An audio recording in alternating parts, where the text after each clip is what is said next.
Are you sitting comfortably? Then we'll begin.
'Hello, how do you do? We are the boys in white and blue, and we're back with another packed episode of There's Still Time, the AFTN soccer show, broadcasting on CITR Radio 101.9 FM from the unceded Musqueam territory at the University of beautiful and very, very wet British Columbia. I'm Michael McCall. And I'm Zachary Adam Eisenhower. And no Steve, sadly, for this episode, prioritising a kid's birthday over recording the podcast when, the kid's going to have other birthdays. There's going to be other podcasts, but, come on. But where's your commitment, Steve? Very disappointed in you, especially because it's a special weekend, Zach. I know this weekend means a lot to you, means a lot to me. It's Cheap Chocolate Monday! One of my favourite times of the year. You're looking forward to Monday? Get all those half-price eggs. If you do it right, you can actually wait another little bit and go to Save On, and they're even cheaper yet. Yeah, I need to get some cheap ones for work, actually. Yeah, you definitely want to wait till after Easter. Who buys Easter eggs in advance at Easter? I don't understand it. Yeah, exactly. We'll have a big... gathering. Oh, I was waiting to see where you're going to have a big one off. No, sorry. Our gatherings next week, they're literally called The Hunt. Oh. Make sure you say that correctly. It won't just be about hunting chocolate, but okay. That'll be an element. But you also don't want to mispronounce that. Yeah, that's true. Yes. But we do have a packed show of Whitecaps-centric chat and MLS chat in this episode. We're actually going to bring out two podcasts this week. This one should be out on Sunday, Easter Sunday, April the 9th. And then on Thursday, we're bringing out another podcast, which is going to be our CPL season preview special. Going to look ahead to the season to come. We're going to delve into looking at the kits around the league. Hope to be joined by AFTN writer Felipe Vallejo. Watch for one of his articles that's coming up about the kits on AFTN this week. We've also got some interviews. We're going to be speaking to a couple of head coaches, some players as well, and a lot more besides. So watch for that dropping on Thursday. But this episode, it's all about the Whitecaps, MLS, Champions League, all Whitecaps centric. We're going to kick off this part with the first of the two games that the Whitecaps have played since the last show. Did not go according to plan. CONCACAF Champions League action on Wednesday. A 3-0 loss to LAFC. My question for you, Zach, off the bat. If no one was there to see it happen, did it happen? Yes. It was a horrible evening, both on and off the pitch. A poor crowd, poor atmosphere. There was issues with the concessions, big lineups on the concourse, questionable team selection, dire first half, an atrocious 10-minute spell in the second. So much to unpack, but we won't delve into it too much because it really was an absolutely horrible one, Zach. Yeah, but was it really that unexpected? It was for me. I genuinely thought that it could be 0-0 or a narrow 1-0 lead for the Whitecaps to take to the second leg. Yeah, and that's where I think our views of what happened against Montreal were divergent because, yeah, it felt like it was going to be near impossible to kick on from that. Again, I was hoping that, for their sake, that they would boost their morale and their confidence, whatever. But no, it was very much. Yeah, I was surprised it was only 3 in the end. Yeah, I mean, it could very easily have been a lot more. I mean, the Whitecaps had made so much before the game, and I made so much about before the game as well. The importance of not giving up the away goal, and as soon as that first one went in, it just felt that was game over by that point. Yeah, and it was whatever 9, 10 minutes that were, Yeah, 10 minutes of quite hell. fateful, quite fateful. Yeah. Yeah. Now, the crowd was just over 11,000 for this, and the tournament is a hard sell, not just here in Vancouver, across the kind of MLS markets. Don't really like using that word, but it'll do for now. But it's a hard sell because people haven't been able to see the competition because it's on One Soccer, and obviously a lot of the casuals don't have One Soccer. As I always point out, if you've got a VPN, turn it to the UK, go into CONCACAF, you can see the action for free in that. But I think that does make it a hard sell, and the Whitecaps tried their best. I mean, they had promotions, they were publicising it, but for a quarter final, even with that, I was greatly disappointed by that turnout. Well, I didn't. Maybe I didn't notice or didn't come across the promotions as many as I thought there might be. It But definitely wasn't as many as the Canadian Championship final. no, yeah, not obviously not. But um, the other thing was, right. This was a game in comparison to the game against the Honduran side, where season ticket holders had to pay for it. Right, the Honduran game Yes. was included in the season, so it Yeah, was that, like that was the one bonus game that season ticket holders got this year. so it was like a significant uphill, battle, right? Because you Yeah. didn't even have that base of 9,000 ish to build off of. I mean, So I was worried at the Montreal game because they were giving out tickets for Wednesday left, right, and centre with, oh, this right, row's won a whole row of tickets and stuff. And I was like, ooh. yeah, not a good sign for Yeah. sure. Yeah, yeah. So it's a little disappointing, but I think it's not that it's not that surprising. I think the other thing the other thing about the occasion was, I mean, there's a few things, but one of the other things was that it seemed like BC Place chose to prepare for the game with a smaller number of people in mind. Did you hear all about that? Yeah. I saw the apology that came out as well. I've got to say, well done to the Whitecaps for owning that as well, Yeah. because Harbert and Broth on Sportsnet had a big rant. They'd gone to the game as fans on Wednesday and they said it was the worst sporting experience they'd had in 30 years. And I can imagine from being in the stands, it would have been. I mean, I went down to the stands at one point and I said to the guy next to me, "Hey, is that a good goal or not?" That's maybe a bit lost on podcast, and I've just realised my wife is sleeping up the stair, and me yelling has probably woken her up. That all round, that was just a bad decision on my part. Just as it was a bad decision by BC Place to not have enough staff in place for that Yeah. game. Imagine if more folk had turned up; that would have been absolutely terrible. Yeah, and I agree with you that it was good that they wrote the letter that they wrote, the apology letter or whatever. I think that was good, but it's also a little bit like I don't really buy I don't fully buy that. A lot of people were saying, well, look, it's not their fault. They don't run the venue. Yeah, but they are renting the venue. And when Yeah, you are renting the venue, you make demands. And so it's hard to believe that maybe there was miscommunication about the expectations of the crowd, or maybe, maybe but so many of yeah, the crowd were late purchases or whatever. But like they do, which is why they wrote a letter. They do bear a little bit to, in my opinion, to blame for that, because it's not like they're new there. It's not like, and it's not like even this competition for them and BC Place is new. They've done this, 2 or 3 times in the past, or at least 2 times in the past that I can recall. So they know what to expect. And I think too, the LAFC thing, as much as it might not have been a huge draw from the normal group of people that come to their games, my understanding was there was a significant amount, anyways, of Italians that were in attendance, and Yeah, even more so definitely was, and some Mexicans. Mexicans as well Yeah, for for Vela Vela. and Chiellini. And Mark DeSantis had his whole family there, so that was about That's another true. You saw 20-fold that. You saw by them the cheer. looks You of the saw them cheering. numbers. You saw Yeah, them post the thing of them cheering. I saw them afterwards as well. I had a good chat with Mark. We'll talk a little bit about that later. But let's get into the lineup.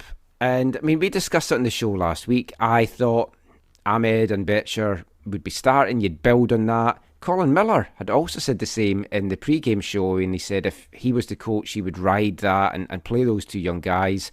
You and Steve said no, you didn't expect it. Maybe Betcher, but you didn't think Ahmed. Turned out you guys were right. And Tybert came in. When I turned up to training on Tuesday and I saw the team that was going to be starting, my first thought was, oh, the social media outrage on this is going to be brutal. And so it proved for Tybert, who's still getting it in the neck. Dahomey in, which I guess did make a bit of sense. But I think when you saw that lineup, and I tweeted this out, it was a dire first half. There was maybe, 3 attacking moments between the teams in that whole first half. The Caps probably shaded that first half. Maybe could have gone in with the lead if they'd been a bit more clinical or just pushing a little bit more. But I had tweeted out at halftime that it was feeling like Vanny was put that lineup out to try and keep that clean sheet, to get to the 70th, 75th minute, no goals. If they had got anything, it would be a bonus. But if they could get to that at 0-0, then bring on the young guys, bring on some possible difference makers for the last 15 and 20, and then go for it to try and get that lead to take into the second leg. That's how it felt. And Vanny kind of confirmed that after the game, that was the game plan. And I don't know that was the right game plan. I honestly, I don't know if that really would have changed things, because I think with LAFC, you saw them make an adjustment at halftime. Yeah. You also saw them ultimately, I believe, win the game by having, someone of better quality than Vancouver has. Yes. At this moment, and they have a couple players that are like that, at least on LAFC, and you saw that from one of them in particular. And so, I don't know. I don't know that Vanny's game plan or a different one would have mattered much. And again, it was the hard thing was that it was, whether it was just down to the pure quality of individual or whatever, you saw once again Vancouver do okay in a half, and then the other team makes either adjustments on a tactical, on a team level, or you see an individual raise their game and they have nothing to respond with. Yeah. That's very true. And like you're talking about that change by Ellie at the half. I mean, I'd have liked to have seen Vancouver come out on the front foot, all guns blazing at the start of the second. But the way that Ellie had tinkered it, it led to so many people saying, "Oh, once again, Vanny outcoached, and the other coaches just got the better of him, and he's too slow to react, or he just doesn't know how to react." And I think that it's a fair criticism that can be levelled at him at times. And it's a concern. Like, I don't know if I noticed it as much last year, but it feels like it's standing out significantly this season. And I mean, Steve Cherundolo is a pretty good coach, and obviously you have DeSantis who knows Vanny. I think they knew they knew how to play against Vancouver, and I think they also knew that they had the class, the quality in their side that would be able to, put them past Vancouver. So everything was undone for the Whitecaps in a 10-minute spell from the 55th to the 65th minute. 3 goals. The first one, an absolute banger from Dini Buanga. Of course, led to the questions, is Takaoka too small again? But, I mean, it was an absolutely amazing strike. It dipped, it flew over Takaoka's head. I don't know, would a bigger keeper have had a chance to get to it? Possibly. Was Takaoka maybe a little bit too far out off his line? Possibly. But you've got to take nothing away from that strike. That was an absolute belter. Yeah, oh yeah, it was a quality hit, but it's hard not to think just someone a few inches taller get a hand to that. Yeah. Because when you see it, when you go back and watch it, you're like, that's like, was it not like almost like dead center in the net, right? Yeah, pretty much. So that a keeper should never get beaten like that from that distance. And as I said before, once that goal went in, it kind of sucked the life out of BC Place, what life was in it by that point. And And you felt that's it. It's like you've given up that away goal now. That was the one thing you just could not afford to do. do you think like the heads went down? Think they went down after the second. It did kind of physically look like they had. Because after the first went in, Vanny May went to make the change of bringing Simon and Ali on. Right. At the time they got stripped and ready to come on, they were waiting to come on. It was 2-0. Yeah. And Boengo was involved again, right? Yeah. So, I mean, eventually, like, Kubas took too long on the ball. He's dispossessed, and then Opoku fires home a loose ball after just skipping past Whitecaps defenders with ease. I think you're missing one element of the goal. It felt like not a great pass. That was from the keeper, right? It felt like not a great pass to Kubas. Yes, to start, yeah. It felt like he put him in a bad situation that Kubas has the quality to usually, I think, get out of. But yeah, he was just the way he was stripped was, yeah, it was really well done. It was very un-Kubas like. It's an uncharacteristic error. Yeah. But I know one of the things they love about Takioka is that he is good with his feet. He can play out of the back, and it felt like maybe he forced it a little bit too much, he put it into a position that he maybe should have recognized the pressure a little bit better and gone with a different option. I mean, you saw that there was urgency from the Whitecaps once they went one down. Like the players just wanted to get on with everything quickly. Yeah. But I do feel the heads then dropped after that second. Betcher and Ahmed finally got on, but then it's 3-0. And in many ways, I like this goal from Buanga better than his first one. Just because he gets the ball, he's surrounded by 3 Whitecaps players. He does the little pull back, turn to make space, and just leaves them standing there like pylons and then just slots it home. It was an absolutely lovely finish, and I mean, that was totally game over by that point. Yeah. Yeah, a lot of people were critical of Brown on that one, right? But yeah, he kind of just got turned by just a really quality player. Yeah, I mean, it was an absolute quality play. I mean, it could have been 4 or 5 in the end, but it's 3-0. Second leg coming up on Tuesday. Do you have any hope for that second leg? How should the Whitecaps approach that second leg? Should they just say, okay, it's over, play the fringe guys, play the young guys, maybe even some WFC 2 call-ups? I've got a funny feeling we might see that. Or do you think if they can go down and get that first goal, maybe take a 1-0 lead into half-time, that they could still be in this tie? Because we saw it in the last round. Alawenzi went there and thought, hey, we're 3 goals down, let's just take the game to them. And it was 2-0. They had a chance to make it 3-0 and tie it up in the night, and then ended up losing the tie overall. But it feels... I know it's Easter, and it's a time for miracles, but this would certainly be a resurrection to beat resurrections if the Whitecaps can get back into this. Yeah, it's going to be interesting to see. We know that sometimes in the past, what the Whitecaps have said about their ambitions in a competition have not been totally mirrored in the discussions by the coaching staff and how they were going to approach things or whatever. So it'll be interesting to see what they say publicly and then what they actually then go out and do.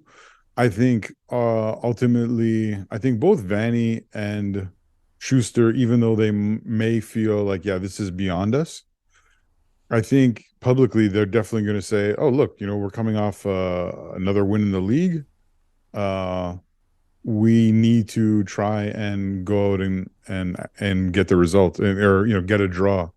Reclaim the goals we're behind, the 3 goals we're behind, to try and at least try and at least get something from the game, even if they tie or they win by 1 or 2 goals and they don't go through, then they can hold their heads high and whatever. So I think I don't see them dressing all the kids and stuff. Maybe there might be one or 2 substitutes that might be subs on the bench at the start of the game who wouldn't normally be there, maybe. But that's, I think, more like, hey, if the game gets into the second half and it's like, yeah, they're losing or they're still behind by 3, then you can say, okay, we're going to give you 20 minutes, half an hour, whatever, to get some experience in a great a great stadium on a big occasion. And but I can't see them going down there with like all the youth teams, even though I believe you're right. And I think a segment of the support would applaud that to a degree, or would respect that, I guess, to a degree. Also, how I think sometimes things like that can play in your favour is those guys are hungry. Yeah. Oh, yeah. Because they want to go and make a name for themselves and show that they deserve some call-ups to the first team. So you've got that going for you. But obviously you're playing what Vanny describes as the best club team in North America just now. And if you go there with a young, inexperienced team, that could get very ugly, because we've seen what LA are doing to experienced MLS teams this season. If they're the best club team in North America, how come the perfect striker doesn't play for them? Brian White? Well, just putting maybe a trade deal's looming. Putting Vannyisms together. But I don't think LAFC will take the second leg lightly, but I think they will rest some guys because they're going to feel it's done. Keep guys on the bench just in case they maybe need to bring anyone on. If you're LAFC, you can definitely have a less than usual starting lineup, as long as you have some players on the bench to come out and make a difference or whatever. After the match, I headed to the LA locker room and I had a really nice chat with Mark DeSantis, not for the show or anything, just to catch up with Mark. Long-time listeners, I know the feeling to Mark from the Whitecaps fan base, but if you're long-time listeners, you'll know that we had a really good relationship with Mark. We've known him since the USL days back for the Whitecaps when he was with Montreal and stuff. So we were just catching up, having a chat. And I'd said to him, have you said to the guys, okay, that's it pretty much in the bag now? And it's like, no, that's far from the message. We've tried to stress to them, do not think for a minute that this tie is over, because if you get complacent, that's when things are going to sneak in. But he spoke so much when we were chatting about just the culture that is at LAFC from top to bottom. How everyone, we've talked about this in recent shows, everyone's treated with respect, everyone's treated the same way, whether you're the designated player, whether you're the janitor. And he just is so pleased with what they've got down there. By having a club like that, by having a successful club, you're attracting good players, you're attracting better players.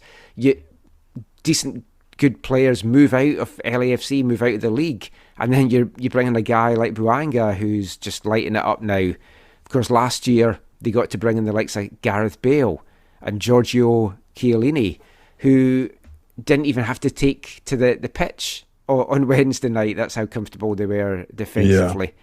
But obviously you don't get a chance to chat with a player like Chiellini all too often. So Har and me headed off to the LA locker room, had a very quick chat, because he basically only had 4 minutes. And over a minute of that was an Italian journalist that was trying to ask lots of questions in Italian. But then Har and me took over. So here's a little bit of audio from post-game from Italian legend Giorgio Chiellini.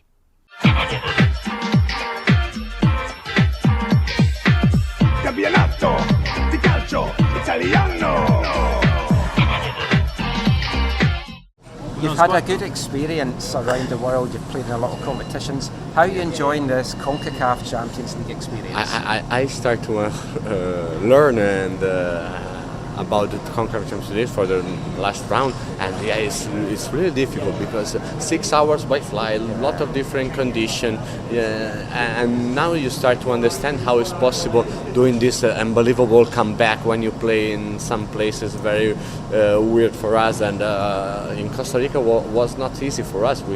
We did a fantastic game in order to win 3-0, and we risked in the second leg at home. Then it's nice, and I start to understand many things about the North American soccer. What did you think of the stadium and the fans and atmosphere in Vancouver? I think the stadium is very nice. The atmosphere could be better. They feel that's to be normal grass and not artificial.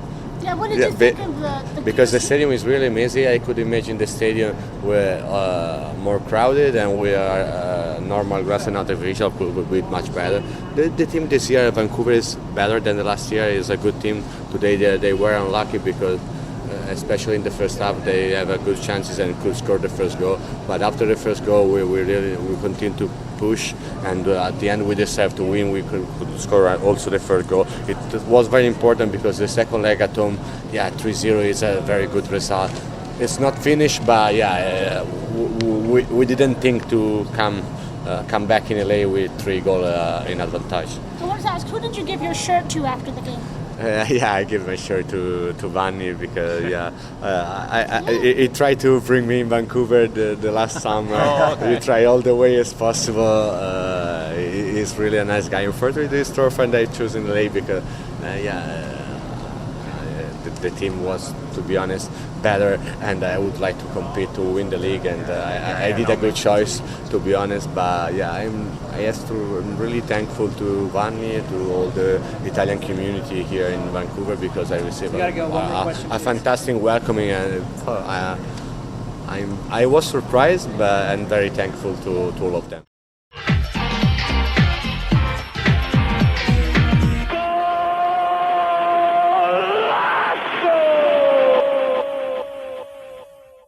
Giorgio Chiellini there.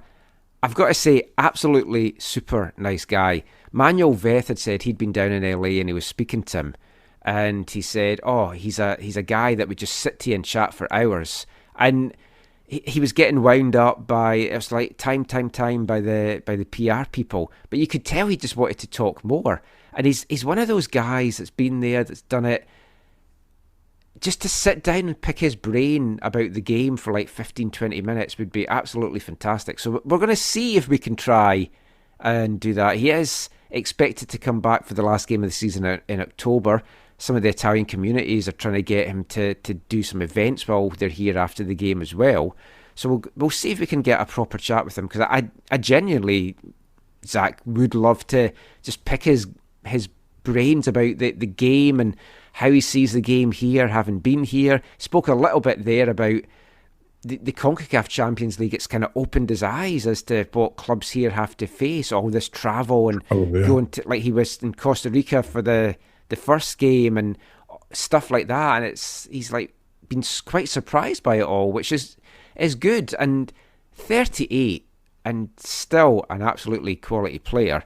But the interesting tidbit from our chat there is he confirmed that Vanni had tried everything to get him here last summer in Vancouver.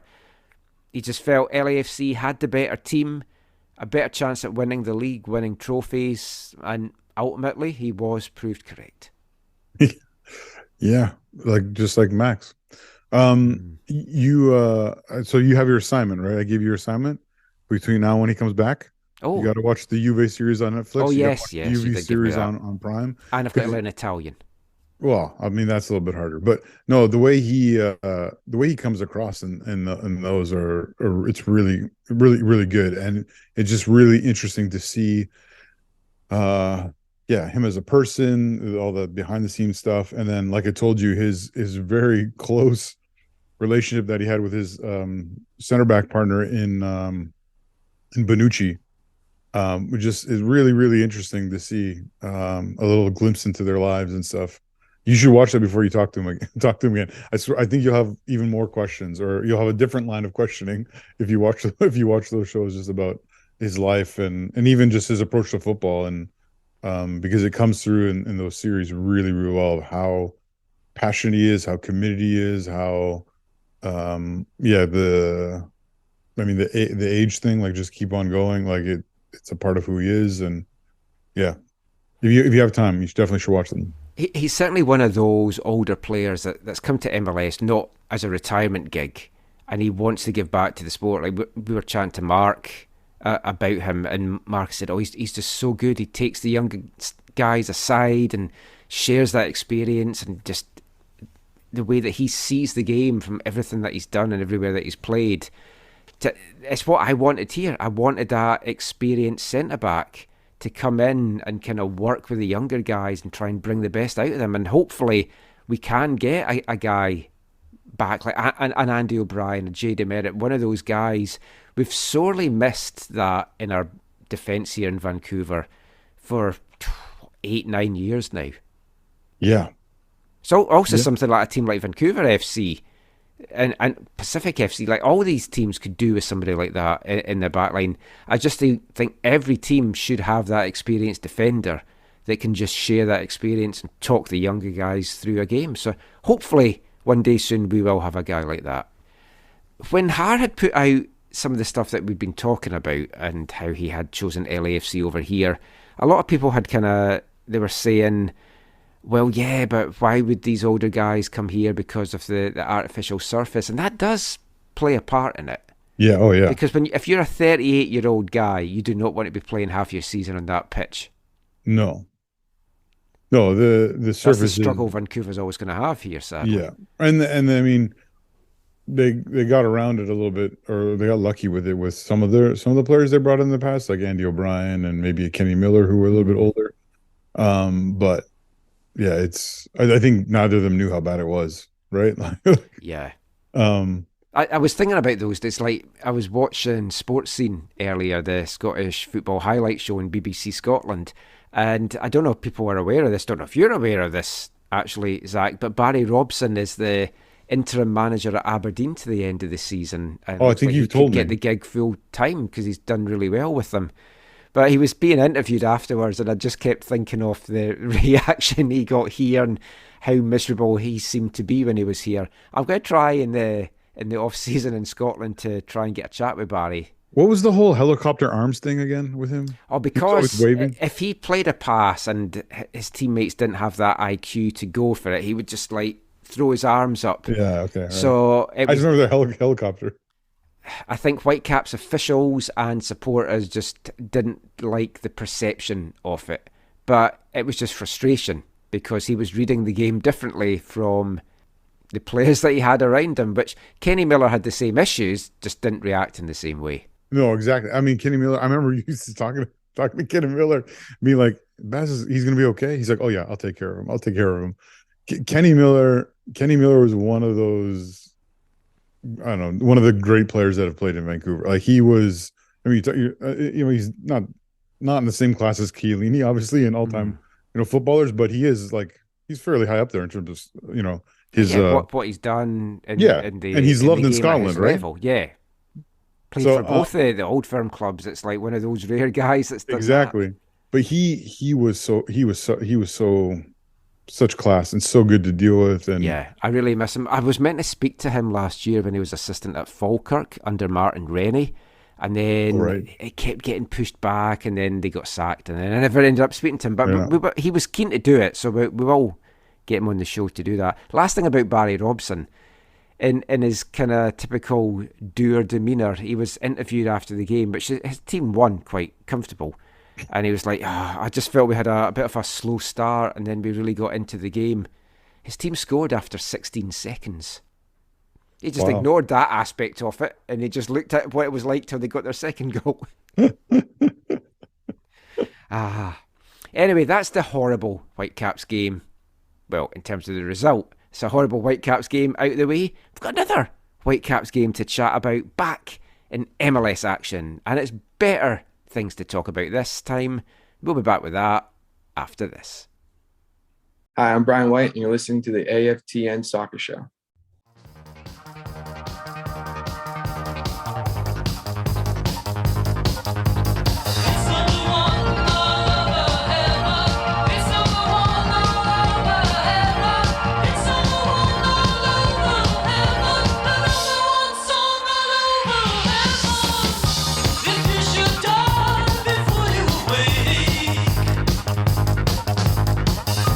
If you should die, walk across the street.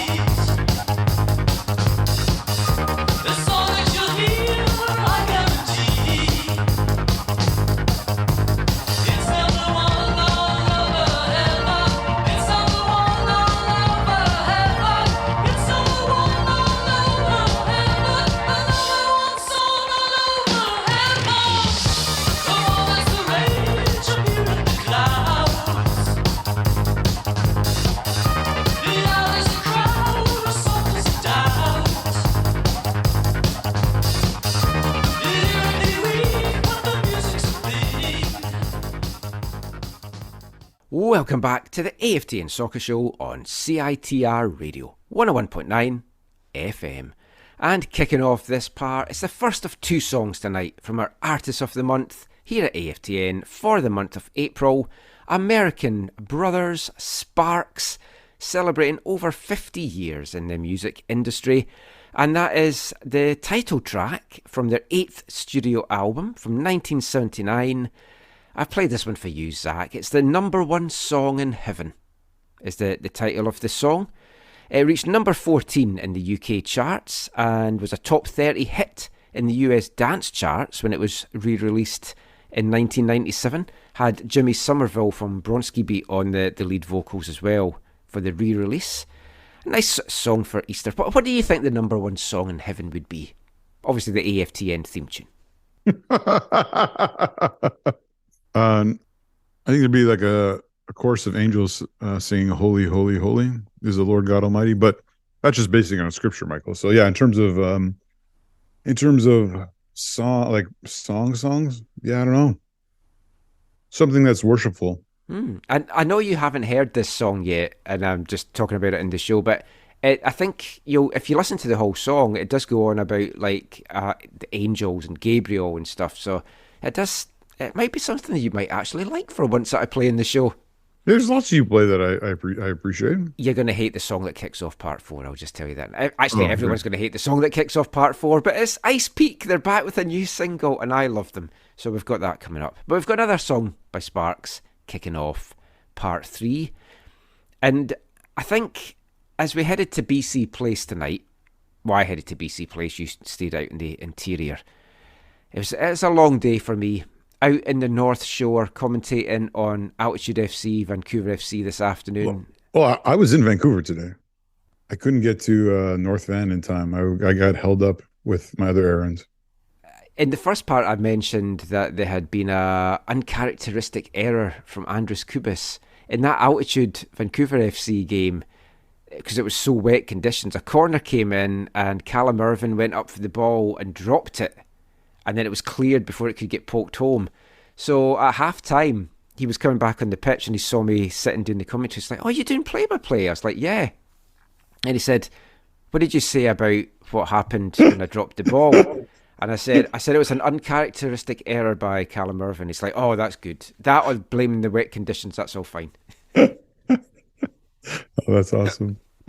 But we did have a chat with Callum, so that will be in our next episode that is out on Thursday. But let's get back to the Whitecaps chat. It was Whitecaps Timbers, the first Cascadia Cup clash of the season. Just over 17,000 in BC Place to see it. It was a bit of a weird atmosphere. I don't know how it came across on the telly, Zach, but it wasn't the bouncing Cascadia atmosphere that we've had in the past. The Portland fans, to be fair, were quite loud at times, but I don't know, it felt a little flat in the stadium, and I don't know if it was a hangover from Wednesday or exactly what it was, or just maybe the game didn't really light a spark under people to kind of bring it out. But I mean, how did it come across on TV, atmosphere-wise, just overall the game? What did you think of it? Atmosphere didn't really notice that much, but I mean, it felt like maybe the stadium was, obviously the stadium was fuller than Wednesday night, which was helpful. I had the volume kind of at varying levels at different points because I was actually going back and forth between Apple and TSN because of other things I had going on in life. So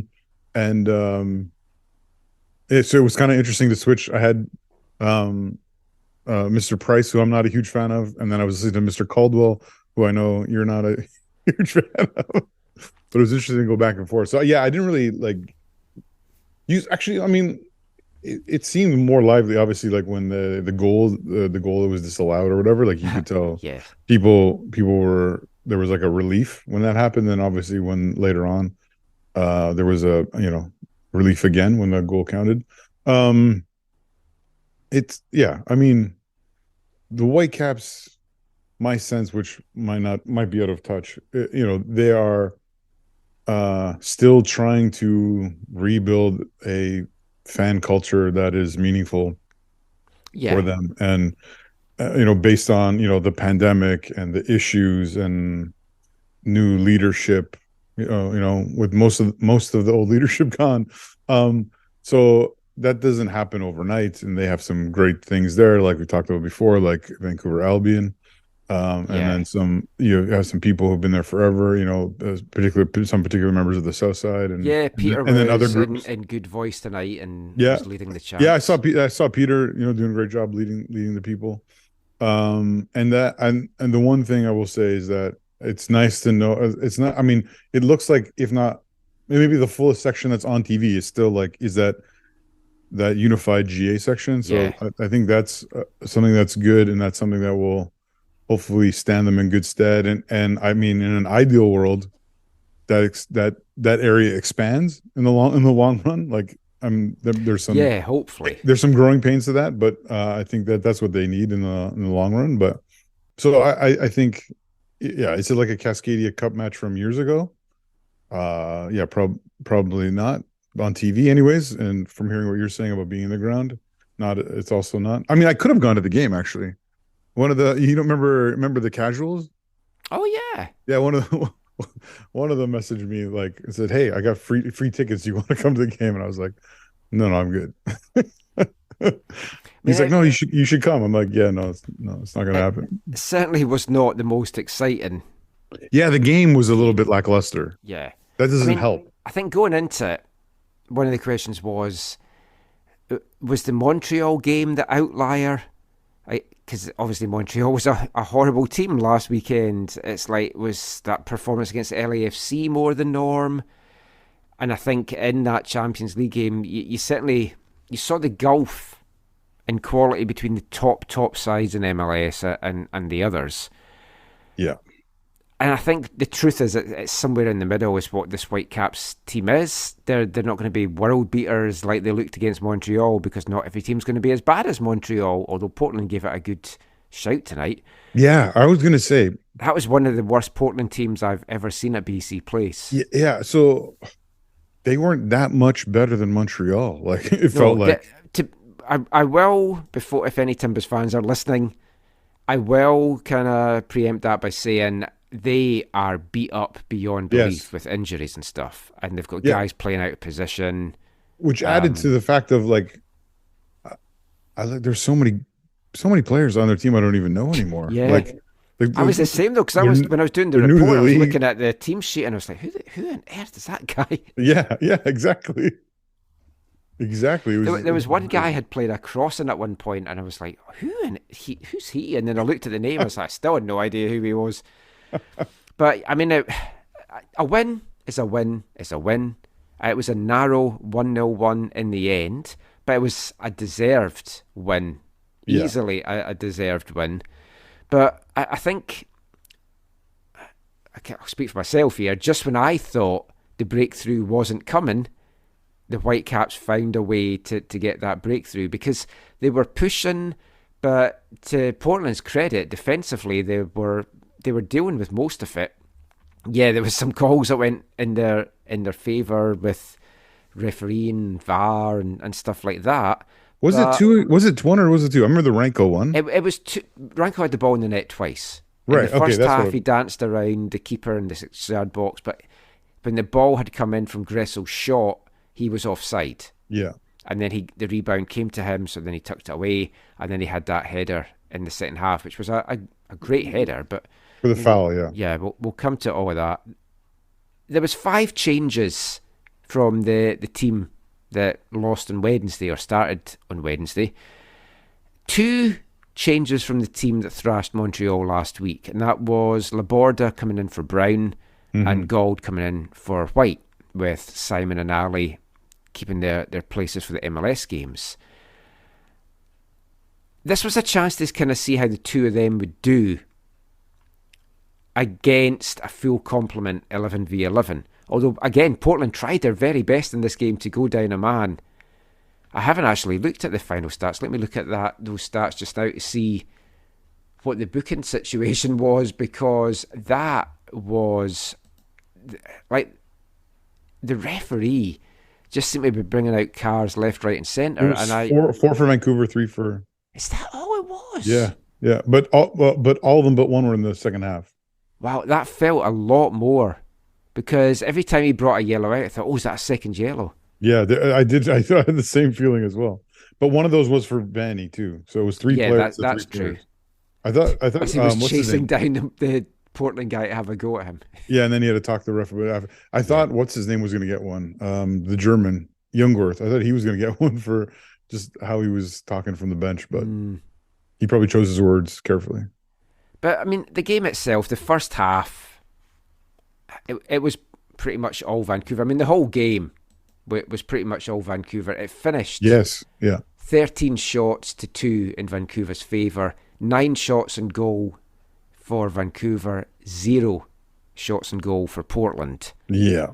And that's when is the 2 last weeks time in that a row that exactly no team has got a shot off on target. And you were going to say, when was the last time a Portland team came here and didn't get a shot? Exactly. Yeah. But again, to what you said last week, and what you say often, you can only beat what's in front of you. Yeah. And it's a credit to the Whitecaps that neither of their opponents in their last 2 league matches did they afford them shots on goal. Yeah. I know I'm taking nothing away from Vancouver's victory here just by saying how poor Portland is. It's just something that needs to be noted. Yeah. A couple of fun facts for you. So the Whitecaps haven't allowed a shot on target in the last 2 matches, but they have not conceded a goal or a shot on target in 230 minutes now of MLS play. Now that's pretty good, and we've talked so much that if the Whitecaps are going to be a playoff team this year, yeah, obviously they have to score goals, but it starts with shutting up shop and keeping the ball out of the net and keeping those clean sheets.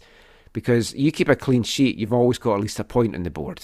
That's basically what it boils down to. Totally. But this victory tonight, because we're recording this on Saturday night right after the game, it's a 5-match unbeaten run now in MLS play for the Whitecaps. They had a 6-match unbeaten run at the end of 2021 as they did that big push to get into the playoffs. The record came in 2021 as well. They went 10 matches without a defeat. Now, you look at some of these fixtures that's coming up for the Whitecaps, and it's like, they could easily increase this to possibly 7 and then kind of build it from there. But we're getting ahead of ourselves. Let's get back into the game. So it started strongly for the Whitecaps. Pedro Vite had a shot that was tipped over by Ivicic in the 4th minute. Laborda had a header. That was a nice header from Laborda. Yeah. I thought Ivicic did well to handle it, but like the position that Laborda got himself in at that back post, good movement to get onto that cross. Yeah, you felt bad for him that he didn't actually get a goal out of that. Yeah, and he had another chance kind of midway through the first half as well that he just couldn't direct his header down and it just went over. And then the main talking point in the first half was that disallowed goal for the Whitecaps. Veselinovic had it in the net, but it was clearly offside when the ball came in. Fierce strike by Gressel that Ivicic parried, comes to Ranko. Took his time, but dug it out, went round and put it away. If you watch it back, Simon Betcher is screaming at Gressel because he was wide open wanting the pass and Gressel went for the shot. Yeah. But it's hard to knock Gressel for that because Gressel's in such fine form. And I think in this game, Gressel was the man of the match. I just thought he was outstanding tonight for the Whitecaps. He was everywhere. Maybe a couple of his deliveries at set pieces went great. Corners maybe just didn't get past the first or second man every time. But he was lively, he was getting shots in, he was putting crosses into the box, and he is just playing on a different level just now. Yeah, we'll come to his assist later on, but he was really good. Did you mention Vite's crack from the first half? Yeah. Okay, yeah. 4 minutes in, that was a good one. It was a good, nice little tip over as well. I think Vite's needing a goal maybe for his confidence a bit. He's not quite at those levels that I think he can achieve. It was nice to see him hit it from distance. Yeah, and had again wide open. It's like we've gone about the Whitecaps leave that for players, but Portland's marking did leave a lot to be desired at times. But goalless at half time. Second half, 6 minutes in, the Whitecaps thought they had the lead when Ranko headed home a gold corner. And I know I watched it when I got back before we started recording because I just wanted to see it again. I can see why it was given. And because the referee blew, there's not enough to overturn that. Yeah, I mean, I was telling you that I think Caldwell called it soft. Yeah, he thought it was soft. I But don't he's know a that it was defender. soft. There He's a was, central defender. Yeah. There was definitely a push off the player, it looked to me. But the angle that would have been really telling is the angle they didn't show, which was behind the goal. Yeah, which is still really weird on how they do that. I know. I kept waiting for them to show that angle, and they didn't. It was quite frustrating. Because we'll talk about it on the goal too. There was another camera thing that I thought was kind of weird, but I think all in all, Vancouver can't feel too hard done by the fact that it was called back. Like there's contact, and I don't think you were going to get that because what happened supposedly in the broadcast I was watching, Michael. I don't know what it was like in the ground. It was like he called it off right away. Yeah. But so the VAR wasn't looking at it to give it as a no goal. They were looking to see, is it a goal? Yeah, and there wasn't enough for me to overturn that. If the referee's called it, you've got to have a clear thing, and there's an element of doubt. There could have been a push, there might not have been a push. Yeah. So I don't think you can go back in that. Then Gressel had a couple of chances. 58th minute, he had a shot tipped over. 72nd minute, an acrobatic stop from a shot as well. But then the only goal of the game, 74th minute, and it was a good goal. It was a nice bit of pressure from the Whitecaps. Ryan Gauld picks the ball up, dispossesses the Portland player, fires in a really fierce shot where you're thinking, there's a pass on for him, but he was confident enough to go for the shot. Ivacic produces a good save, but he can only parry it into the path of Gressel. Gressel takes the ball, has one shot that's blocked by the back of the defender. The ball comes back to him. That looked like a handball too, didn't it? I'd like to really look at that. It was close, but he had turned around, so again, that would have been a hard call to give. But again, fair play to Gressel. As I put in the report, he was like a dog with a bone. He was not giving up on that ball. Hits the byline, and then when I saw it in the stadium at first, I thought White was offside, but then when I've watched it back since I've got home, it was beautifully cut back. The ball's played backwards just ever so slightly by Gressel, so it's not a forward pass. Yeah, was it a cutback though? It looks like he just smashes it in there, hoping for it to hit someone and go in. Well, yeah, for a pass stroke cross, it was hit with one hell of a force. Yeah, it's like pinball. You just play it in and see if it hits off someone. And Brian White was the man to oblige, in the right place at the right time. I thought it was Betcher initially, and then when he got up, I was like, it's Brian. Happy for Brian, but I would have liked, obviously, Simon to get another goal, but I know how he was off by then. Usually you like to go on and make some inappropriate comments, how you like a cross that becomes a shot. This was more like a shot that became a cross. Yes. Yeah, very much so. It was good, though, I think, to see Brian White in that position. It's where we know that's a strength for him in the 6-yard box. And, just right place, right time. Don't know how much he knew about it, and I don't want to take anything away from him because he did well to direct it without it touching the hands. Yeah. And I don't know what they showed on the TV, but in the stadium it came up that it was a VAR review to see if it was handball. At no stage did I ever think it was handball. I thought they were reviewing it for offside. So this is what I wanted to talk to you about. So at first, when they were like reviewing it, I thought, and this actually, I think I had the sound down at first, so I missed the verbal description. But they, it looked like they, I too thought maybe, is it a handball? Was he offside? Those two things. Obviously, it was neither of those. There was one moment in the buildup when the Whitecaps actually won possession. I thought, are they looking at a foul? But actually, the thing that they were looking at, Michael, was earlier in the play, the ball came near the byline. And I think the whole Portland bench thought the ball was out. And this is, again, when we're talking about camera angles, because they only showed it, and I forget which feed I was watching at the time, but I assume the feed was the same on both Apple and TSN. But the only angle they showed of the what they were looking at was like just not on the it was like not on the line. It was just like from the field. Like, is the ball fully over the line or not? And I'm just going to put it back and have a quick look at that just now. yeah, see if you can see. But it was just like, it was just awkward because you're like, if that is what you're actually trying to determine, surely there's a better camera angle of the line. Oh, than... so like in the Whitecaps half, right at the very start of the play. Yes. That does look out. Doesn't it look out? Yeah. Yes. It looks very out. It's very much, but I think what it is, I think two reasons. I think they didn't overturn it because maybe, again, like we talked about before, they don't have an actual good camera angle to determine that, which they should have at this level. Yeah. I mean, with all this technology and the money that they're spending on 4K cameras and stuff. Yeah. Two, the other thing is it could be like a, Japan at the World Cup situation where even though it appears that there is daylight between the ball and the line, actually in actuality, the ball has not crossed the hole of the line. But it does look like it was actually out of bounds. I had not noticed that initially. So yeah, I think Savarese and the Portland bench were not too happy. And I don't know if anyone else was, saying anything to, from their scouts in this, in the press box or whatever, were commenting on it, or it was just something that they saw and they were like, whatever. But you could tell that they were on the broadcast. It looked like for a moment they showed, I think it was Savarese. You could tell he was just like livid that it was going to count or that it hadn't been already overturned or something like that. But yeah. So again, I think the Whitecaps are fully deserving of the victory based on, the play and the stats and the eye test both, indicate that they were by far the better team. But I think they were a little bit fortunate on that one.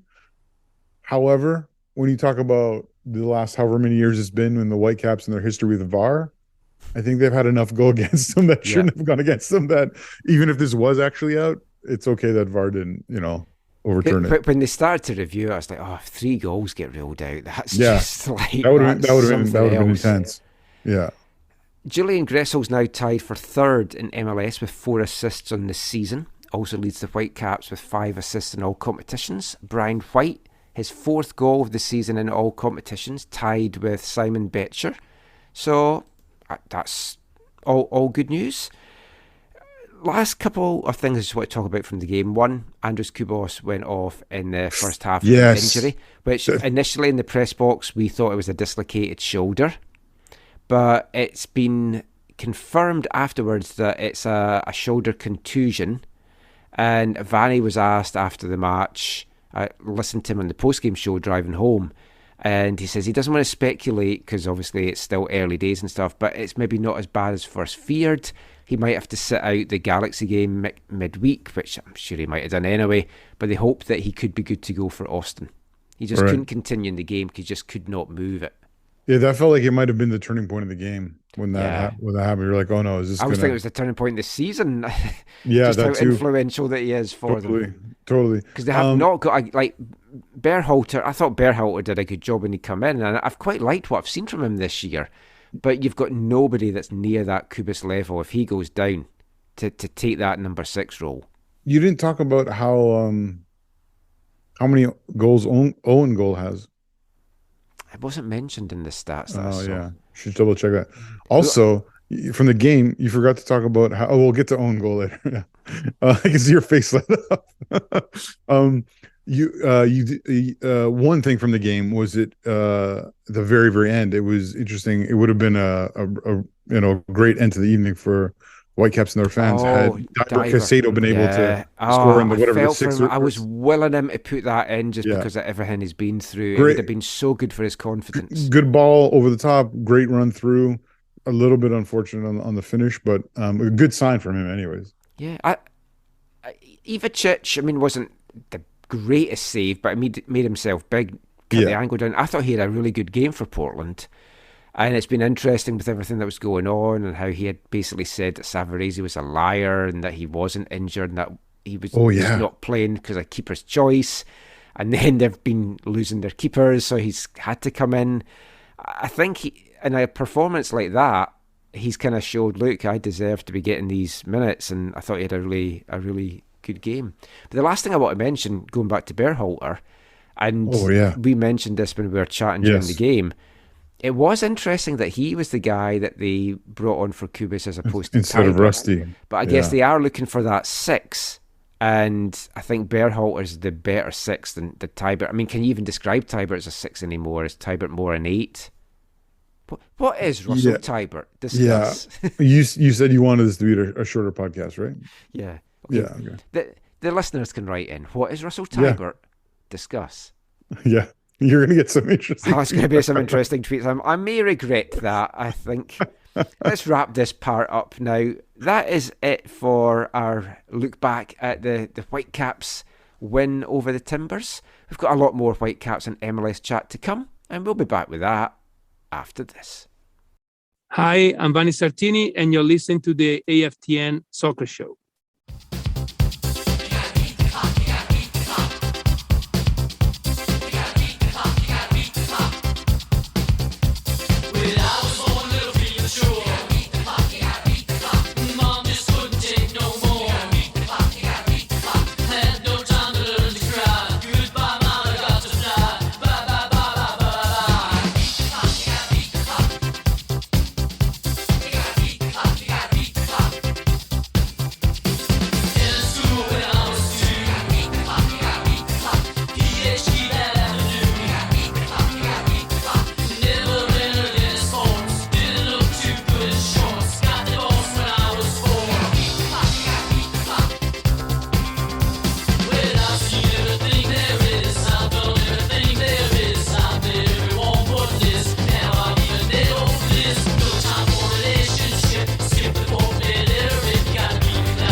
Welcome back to the AFTN Soccer Show on CITR Radio 101.9 FM.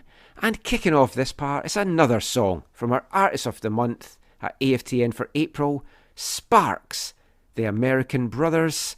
And it's another song from the 1979 album, The Number One Song in Heaven. And this is one of my favourite Sparks songs, Beat the Clock. 1979, as I've mentioned several times on this show, especially when we're doing all the songs one year from 1979, is for me the best year in music. And this is a song, Beat the Clock by Sparks. It was their third biggest hit in the UK, reaching number 10, and their third and final top 10 hit over there. It's interesting for an American band, they haven't really had any American hits. And they seem to have a cult following over this side of the pond, but they've had more hits over in Europe, strangely. And if, like, you guys weren't familiar with Sparks, but one of the brothers, Ron, he has a kind of Hitler moustache, and he plays the keyboards, and he just gives these really creepy looks. And as a kid, especially in Beat the Clock, the looks that he would just give the camera, it was just really, really creepy. So if you've never seen that, like, dig out a Sparks video from the 70s and just look at him, give that stare to the camera. Well, if you like 1979 so much, why don't you play this song by Smashing Pumpkins? I've played that a lot over the years. I love on the that show? Song. On the show? I think I have, actually, yeah.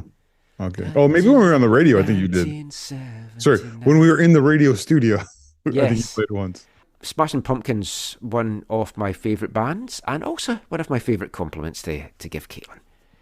Moving on now, back to the football chat, and it's time for one of the interviews that we're going to bring you to round off the show.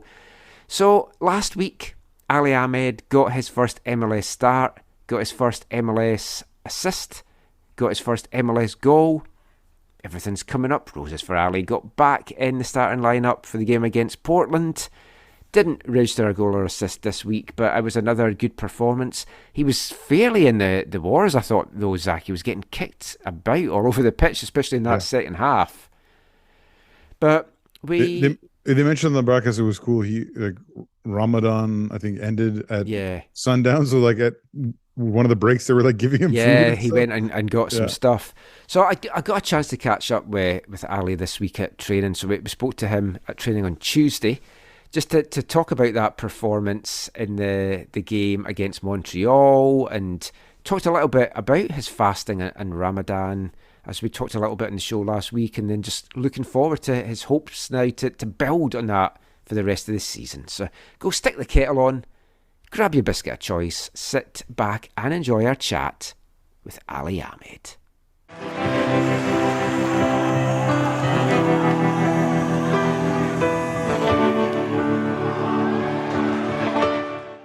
So you've had a couple of days now to kind of process everything that happened at the weekend. Are you still pinching yourself at how that played out?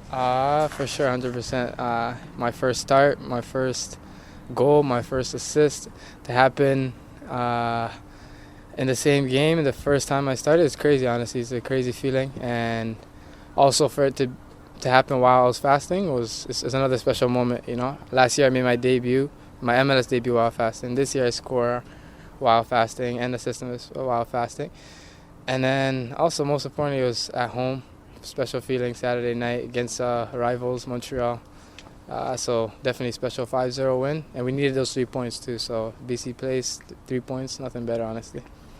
Talking of fasting, I was going to ask you about that because I heard you on the pre-game show, and you were talking about it, and I didn't know too much about it, so I've read about it over the weekend. Yeah. So you'd mentioned that you feel more mentally focused and you actually feel like better physically with that. Can you maybe talk a little bit about how it produces that in you? Obviously, it is a physical challenge for sure. You know, if not eating the whole day, but you know, I think fasting is just a small part of the whole point. You know, I'm fasting with my stomach, but I'm really fasting with my tongue, my eyes, my ears, just my whole everything, behavior. Just trying to be a better person in this month. So when your faith is the strongest, I feel the strongest. So and this month is a time where we try to build our faith up and try to so that's what I meant when I said I feel mentally more focused, is that I just feel much better as a person and everything. So I feel more locked in, and honestly it's like last year I had 4 games in MLS Next Pro, and I felt like I had 4 of my best games while fasting, which is so crazy. But I feel much better while fasting, honestly. Talking about special kind of moments at the weekend, your family was there to see it. What was that weekend like, spending it with your mum? Definitely extra special. Obviously a big shout out to Vanny too, for he gave me a couple days notice so I could get my family out. So I thank him for letting me know. And obviously when your family's in the stands for the game and you score a goal and you have an assist and you win, there's no better feeling, honestly. It was something that me and my family dreamed of, to have moments like that. So for that to actually come to fruition is surreal, special. Last year in MLS Next Pro, we talked about it, and you had that injury midway through the season. When you had that injury, like mentally, how did that affect you? Because you knew you were on the cusp of maybe making this breakthrough, and then that injury came. It was mentally a challenge for sure. I can't lie. That was my first ever injury. It was funny because that whole same week, our whole second team, including the med staff, was saying, "Oh, Ali, never gets hurt, never in the med room, never this, that. You never get touched." Because I never ever had a knock or any injury for years, like ever actually. So that was my first injury. So it was mentally challenging, because I felt like I was in a groove too, and it kind of did slow me down because it was a kind of serious injury. Luckily I avoided surgery, but I took that as a lesson though, for sure. There's lots of lesson to learn from that, because there's gonna be injuries in my career. Hopefully not. But definitely lessons took from that. But it helped me even become stronger, honestly, to come back even stronger. To appreciate every time I'm on the field. Every time I'm able to train, every time I'm able to play. It was a lot of lessons learned. So I'm happy. Not happy it happened, but happy I learned a lot of lessons from it. Okay, so we've moved back inside after that hailstorm. So, just a couple more things to ask you. On the pitch in that game, we talked a little bit about it after the match as well. The chemistry that you've got with Simon out there, it felt that you belonged. It's like you didn't look out of place. Is that how it felt from the minute that everything started? Yeah, for sure. I think the first 10 minutes, first 5-10 minutes, I was having a little problems with the pace of the game because of the fasting. So, it was affecting me a bit. But I feel after I got some water, got some fuel in me, after I got some touches on the ball, after I completed my first pass, I felt like, all right, I can get going now. And after, I would say, the first 20 minutes, I felt like any other game. I felt like myself. I wasn't thinking too much. The game just came easy. And then, of course, having Simon in front of me, it showed on the goal. He knows where to be when I have the ball. Even when I have the ball deeper, he checks in 1-2. He knows how I like to play. So definitely having Simon again, like I said, helps to have in front of me. But as the game kept going, I definitely felt like we belonged, and we can do some damage. The way that the game was playing out, it kind of looked like Montreal just had no answer for your pace, Simon's pace, just the fast pace that the whole team was doing. As a player, was that in your mind quickly that you realised they were really struggling to handle your pace? Yeah, for sure. Once I felt we scored, I think it was the first goal, I felt like we started to see that they kind of lost belief that they could hang in this game. So as soon as we seen that, we were hungry for more, and you can see from the second goal we scored like 40 seconds. I'm not sure how long it was after, but it was right after. So we were hungry. We knew that once we scored this first second that the game needs to be put away. So we were hungry for more, and it showed. Obviously, there's been a lot of hype now about you and Simon after the weekend. You made the team of the week. So how do you push on from this? How do you stay mentally focused to take your game to even bigger levels? Definitely, it's first of all, it's lovely to get the first one out of the way now. Like the first start, the first goal, first assist, whatever it is. To have that will help us in the future. Like now, I would say less pressure when we start again, or less pressure when we're on the field. But I don't think we need to be too high on this for sure, because there's ups and downs. So I think definitely we definitely have a couple of days to have to embrace this moment. But we gotta understand that it's a long season, and we gotta keep working even more if anything. But and show that it was just not a one game thing. We're hungry for more. We want to win. We wanna show ourselves. We wanna win trophies. Not even just make the playoffs, or we wanna win. We wanna win it. We wanna win it all. It might sound crazy, but we really do. So we just gotta keep pushing. Awesome. Cheers and good luck. Thank you.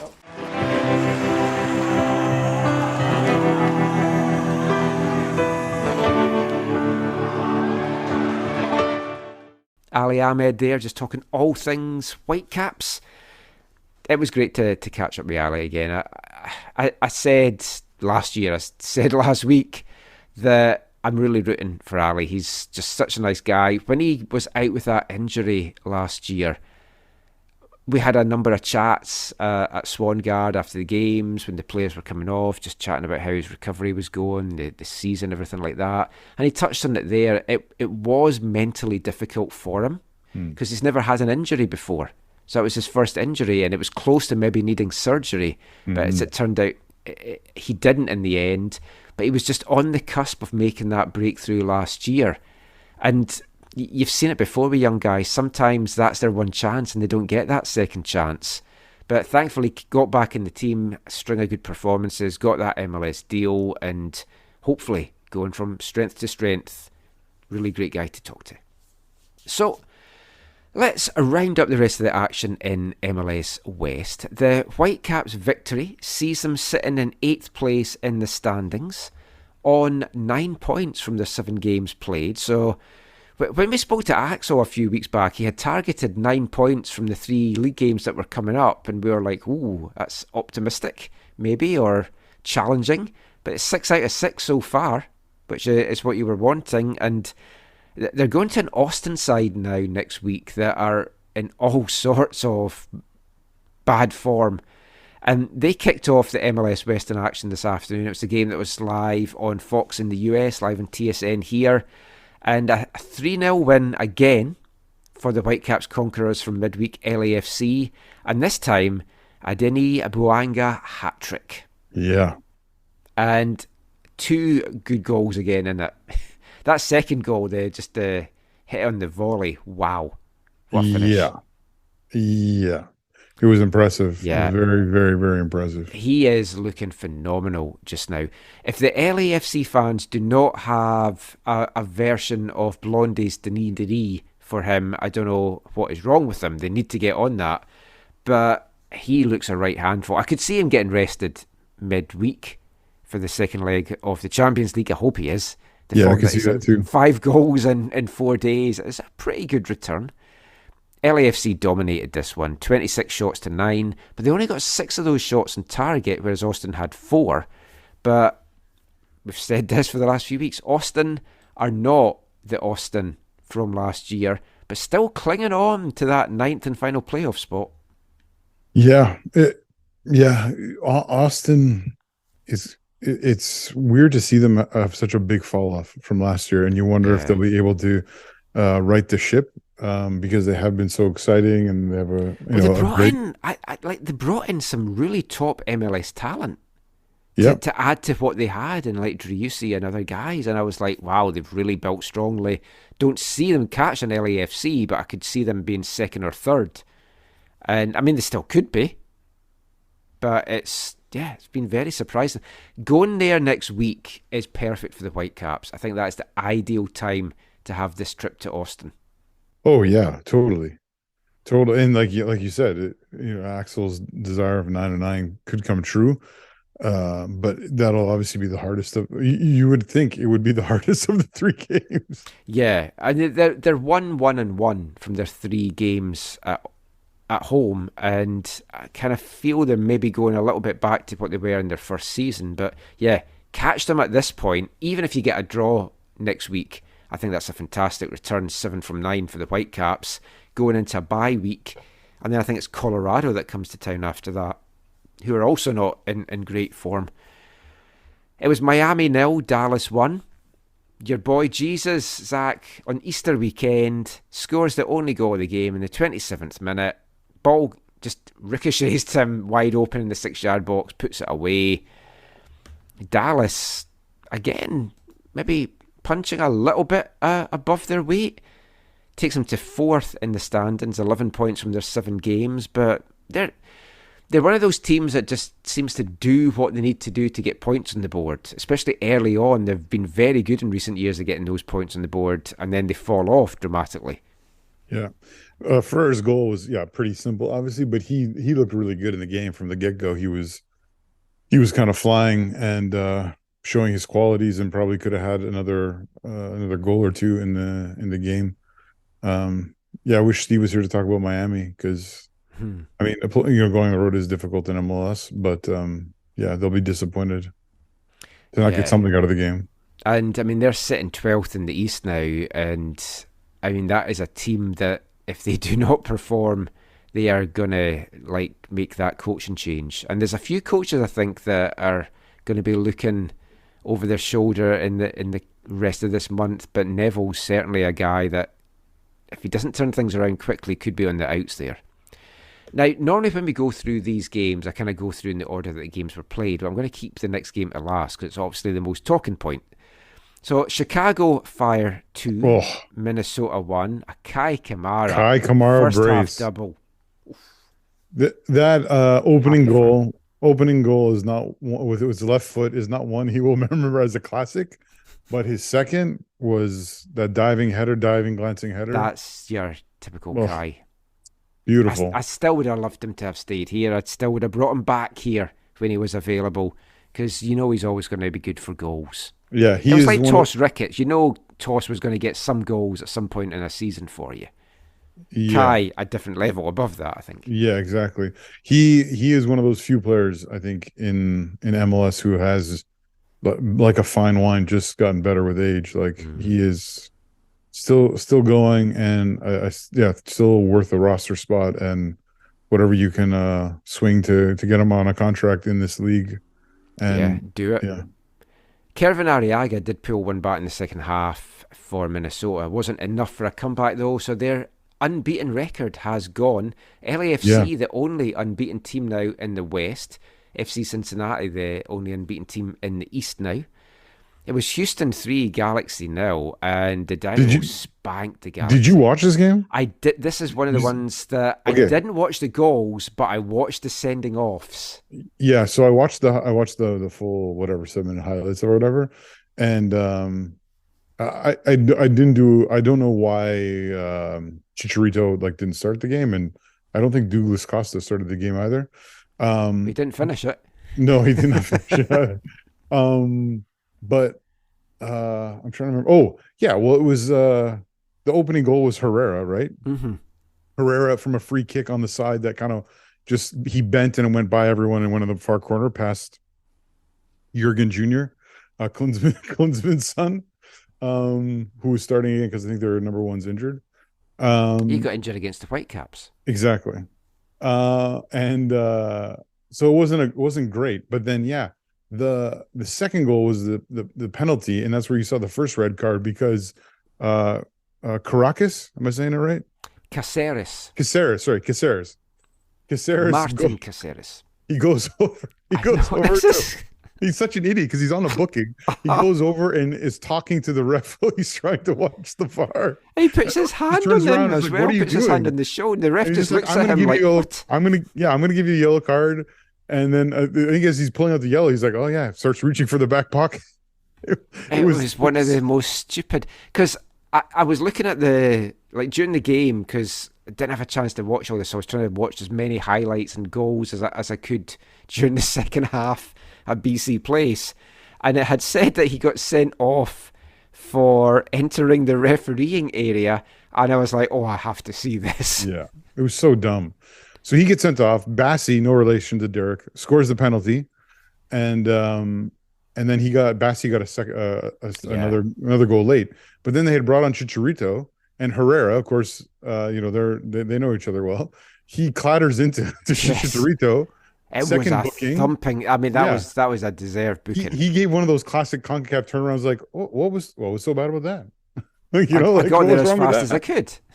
Yeah, and so he got sent off, and then I think I don't know if it was right after or whatever, but then Douglas, 2 minutes later, Douglas Costa took the ball on a throw in or whatever, wouldn't give it to them, and excited a small little riot, and then he was also taking an early exit. But you saw the last picture Costa's I saw was sending off though. It was on one of the young guy Reigns. He just takes him from behind and pulls him down by the neck like a wrestling move. Yeah. Okay. How many guys got sent off?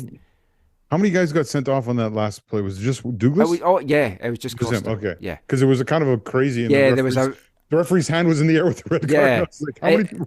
Rightly so though. The Houston players were fuming because that was a very dangerous tackle, and I think Costa will get an extra game for that. Well, then, okay, so I must have missed the tackle then, but because then he'll not only that, then after he got sent off, I think he kicked the ball into the crowd, so he might even get more disciplinary action for that because it wasn't like a "Hey kid, here's a ball." It was like a booting the ball towards the crowd.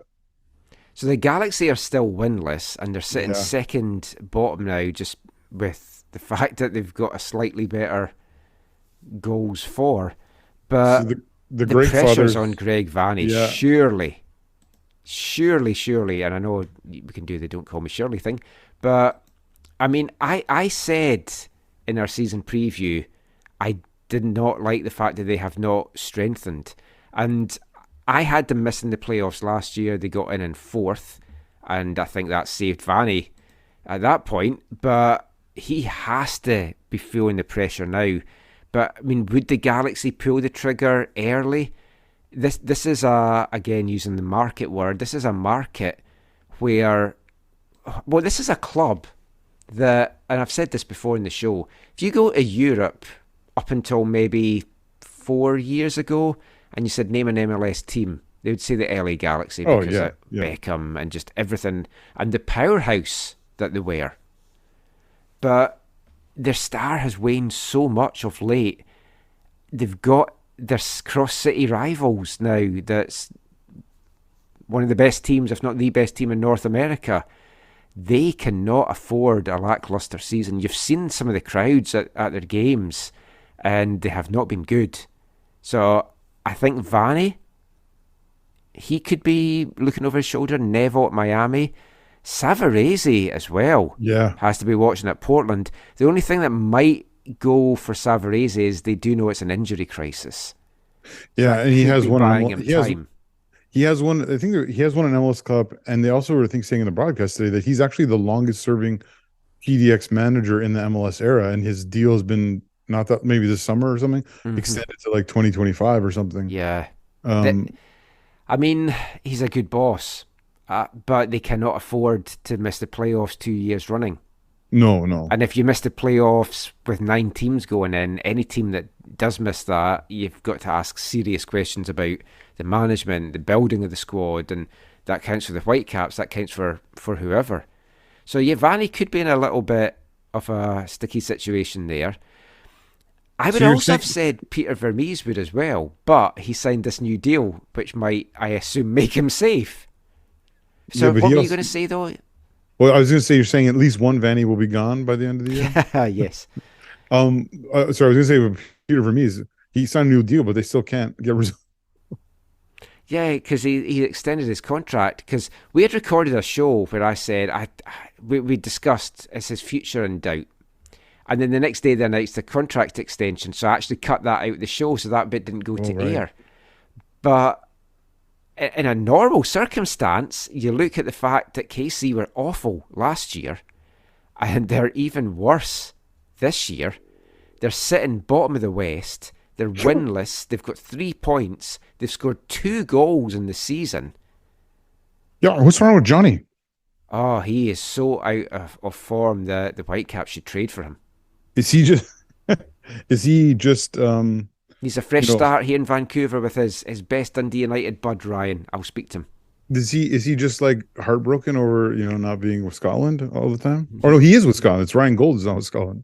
No, Johnny hasn't been involved with Scotland even when he had that really good season where he was lighting it up.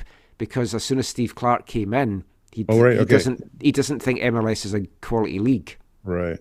He hasn't been calling players in from Belgium because he doesn't think that that's a good enough league. So it's like Scottish Premiership, English Premiership, Championship, and even the Italian guys have struggled to get into the squad. It's very, very weird what he's doing. Sorry, so you're telling me Scottish dudes who play in Serie A aren't getting called? Yeah. Or they've been called in recently but not starting. But it's hard to knock it because we've just beat Spain and we're top of our group unbeaten. So that's right. Yeah, something seems to be working. But getting back to MLS and Peter Vermees, KC lost again. It was the battle of the winless teams, and it was Colorado Rapids that got the win on the road. Diego Rubio's 68th minute goal saw that win. Poor Paddington Bear is just... he can't turn this around there. I don't know what the answer is. RSL 3, Charlotte 1. Swiderski put Charlotte ahead in the first half, but 3 goals in 6 second half minutes from Ruiz, Giorgio and Savarino. So RSL lick the clit and come away with a big 3 points. Zach's just shaking his head for podcast listeners. Makes good podcast audio, Zach. Yeah, knowing you'll splice in one of my laughs. Oh yeah, I'll do your raucous one that I have. Thanks for leaving such a big gap so I know where it is to put in the edit. Oh, just cut that one and just move it back as well. No, don't. The final game of the day, but not the final one we're going to talk about, Seattle 3, St. Louis 0. Now, I haven't seen any of the goals because obviously it was getting played at the same time, but I do know that Jake Nerwinski scored his first goal of the season. Unfortunately, it was in his own net, but... Yeah, he scored with his left foot. And, I mean, he played left-sided side center back so much that you think his left foot would be a little bit better than that. 3 second half goals from the Sounders did the damage in this one. But here's a little funny story for you. So, regular listeners will know, and people that use Twitter a lot will know how much our good friend Har loves Jake Nerwinski. I mean, it's baffling, but she loves the guy. The whole Jersey connection, her and him and Brian White chatted loads last year. But it was an 89th minute own goal. So Har seems to have an alert on her phone for Jake Nerwinski. So her phone went off and she said, Jake scored. And I was like, yeah. And she's like, no, seriously. And she shows me the phone and I went, Har, it's an own goal. And she's like, no. And she's like, oh no.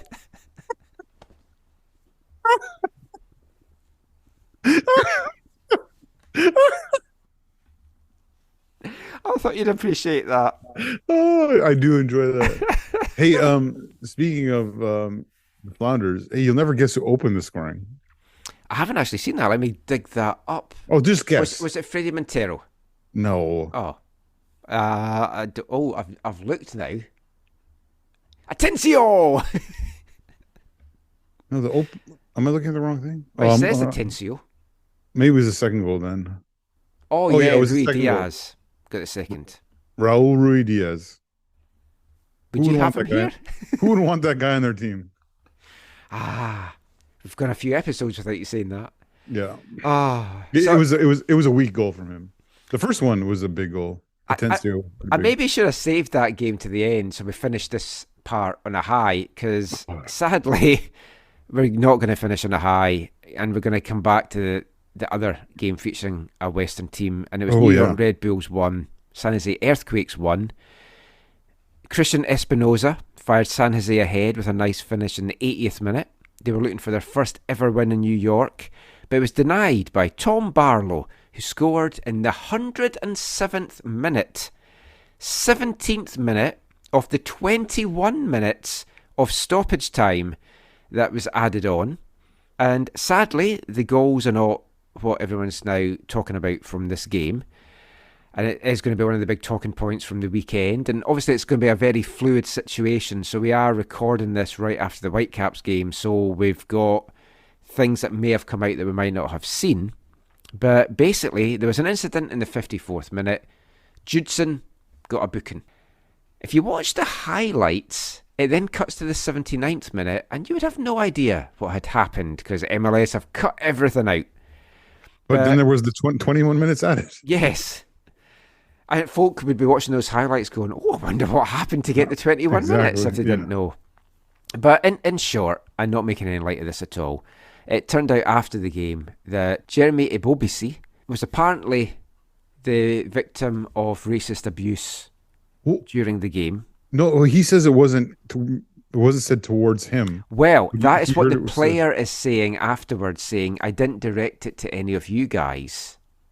It's what the player has said. I watched Ebobisi's interview, and I've got to say, what a remarkable, composed man, and an absolute credit to the game and to San Jose.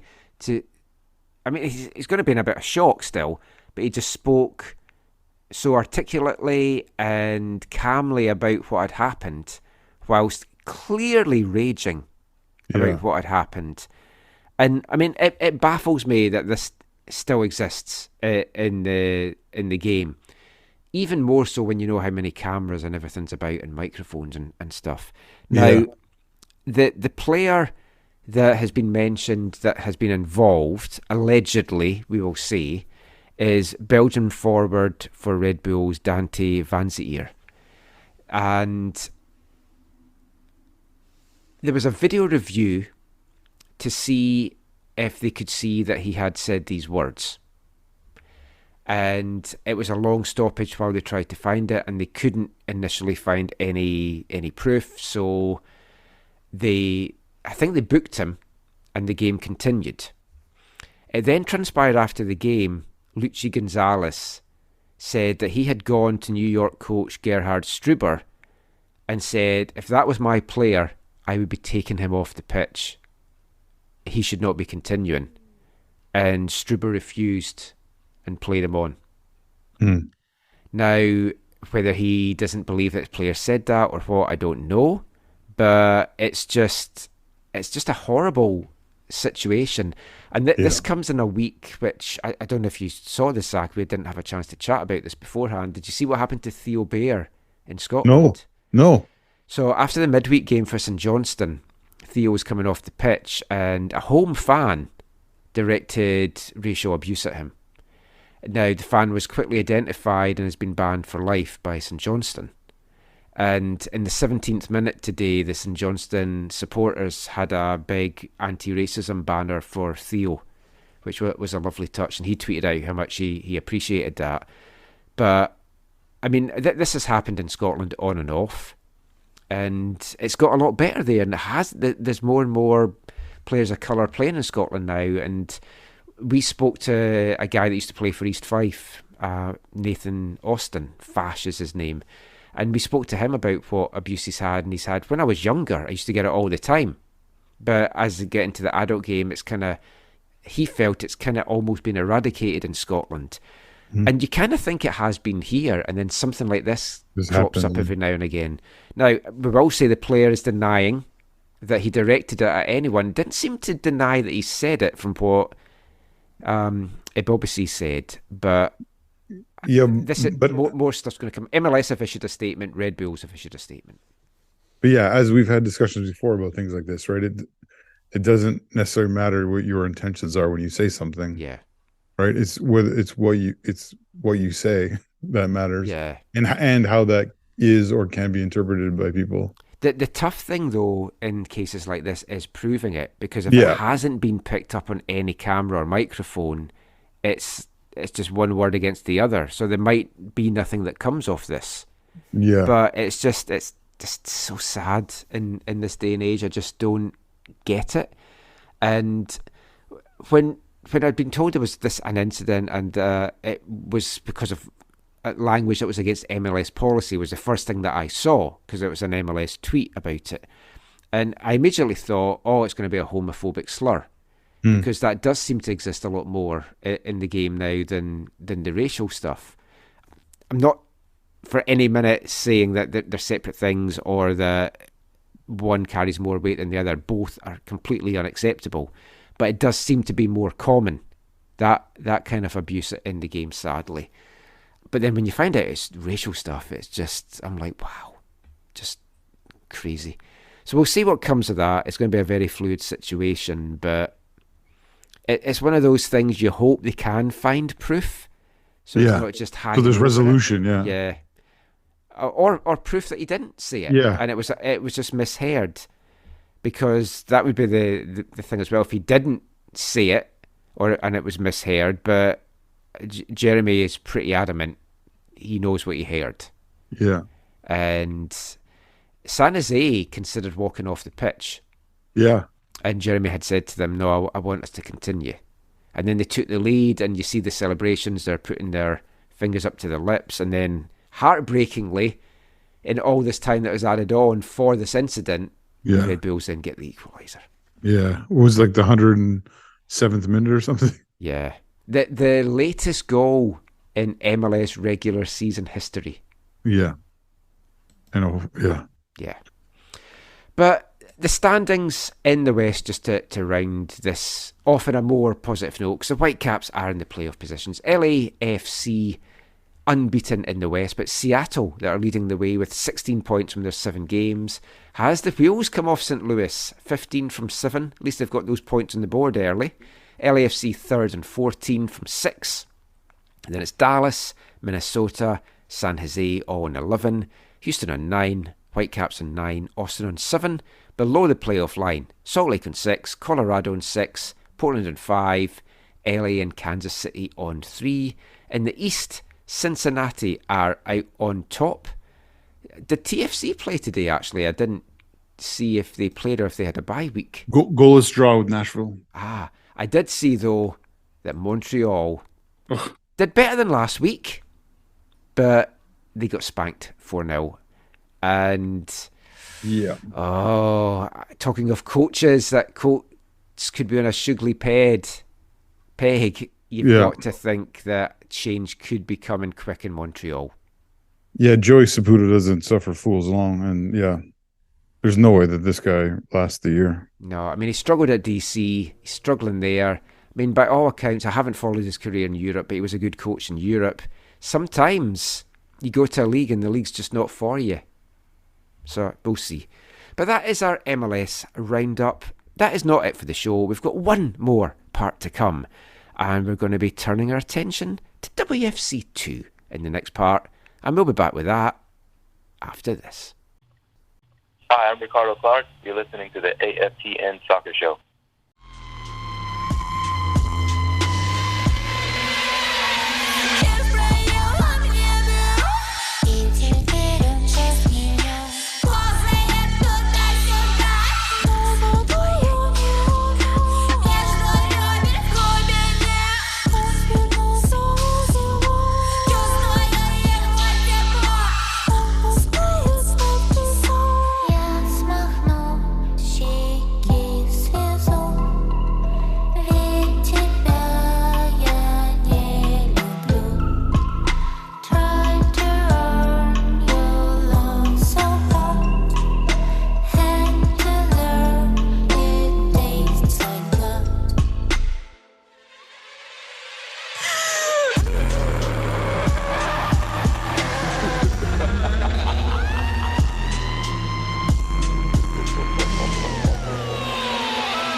Welcome back to the AFTN Soccer Show on CITR Radio 101.9 FM. And kicking off this part is one of our favourite artists at AFTN from Russia with love. It's Ice Peak. They had the number one song in our 2022 Festive 15. Will they do it again? Maybe not with this song, but it's a good song. It's a new single, Worm, featuring Australian artist Kim Dracula as well. It's a really good animated video for it, so check that out on YouTube. Love this band so much. Still absolutely gutted that when they did their North American tour last year, they didn't come anywhere near Vancouver, but fingers crossed I can get to see them soon. So for this final part of the show, we've got another feature interview to bring you, and we're going to turn our attention to Whitecaps 2. Because WFC2 made it 2 wins out of 2 last weekend. It was a penalty shootout win down at LAFC 2. So see, Whitecaps teams can win down there. Admittedly, it wasn't at BMO Stadium or against a team stacked with the talent that the first team have, but still, don't shit in my dreams. WFC 2, 5 points out of 6 now to start the season. There's been some excellent individual performances from the two so far, as well as a great team effort all round. Cam Habibullah has hit 2 absolute bangers, one in each game so far.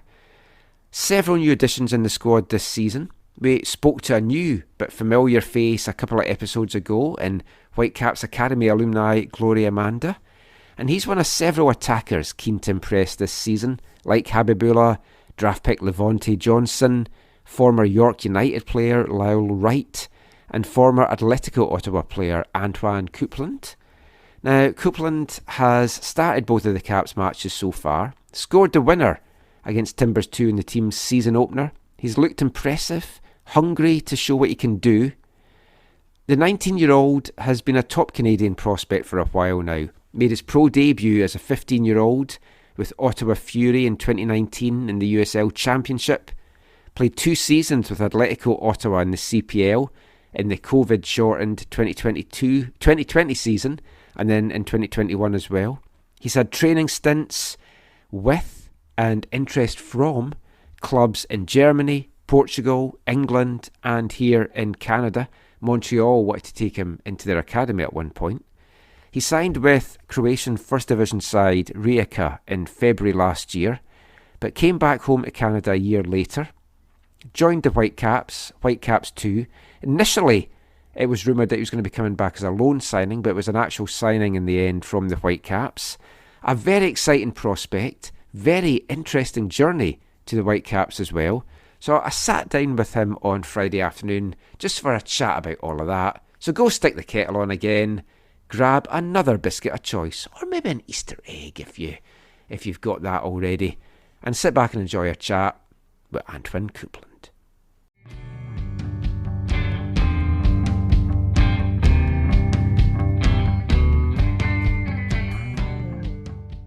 So, Antoine, thank you so much for joining us today.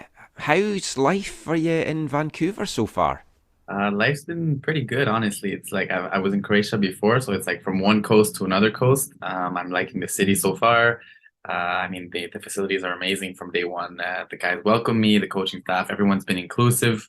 So that's been really nice, as opposed to in Croatia, it was kind of a bit more difficult to get in with the guys with the language barrier. And some of those things. Obviously overseas it's much more competitive. It's a different environment. I feel like here I've been really welcome and integrated to the group superbly. So I'm really happy about that. And otherwise life has just been good. Training, playing. I think it's getting into the routine of the season now. Now we're going to add the travels. We had travel last week. Now we're traveling this week to Dallas. So I think just keep going on that same path. We'll get a little bit into your career in this chat, but just to focus on the start to the season, it's obviously been a great start for the team. 2 wins on the books, 5 points out of 6, could very easily have been 6 points out of 6. Yeah. How do you feel you've integrated into the team? Because it looks like it's just been so smooth. You've built up a great understanding with Glory, with Cam, and it just looks like you've been playing with these guys for ages. Yeah, honestly, it's surreal. Like it's kind of felt like that as well.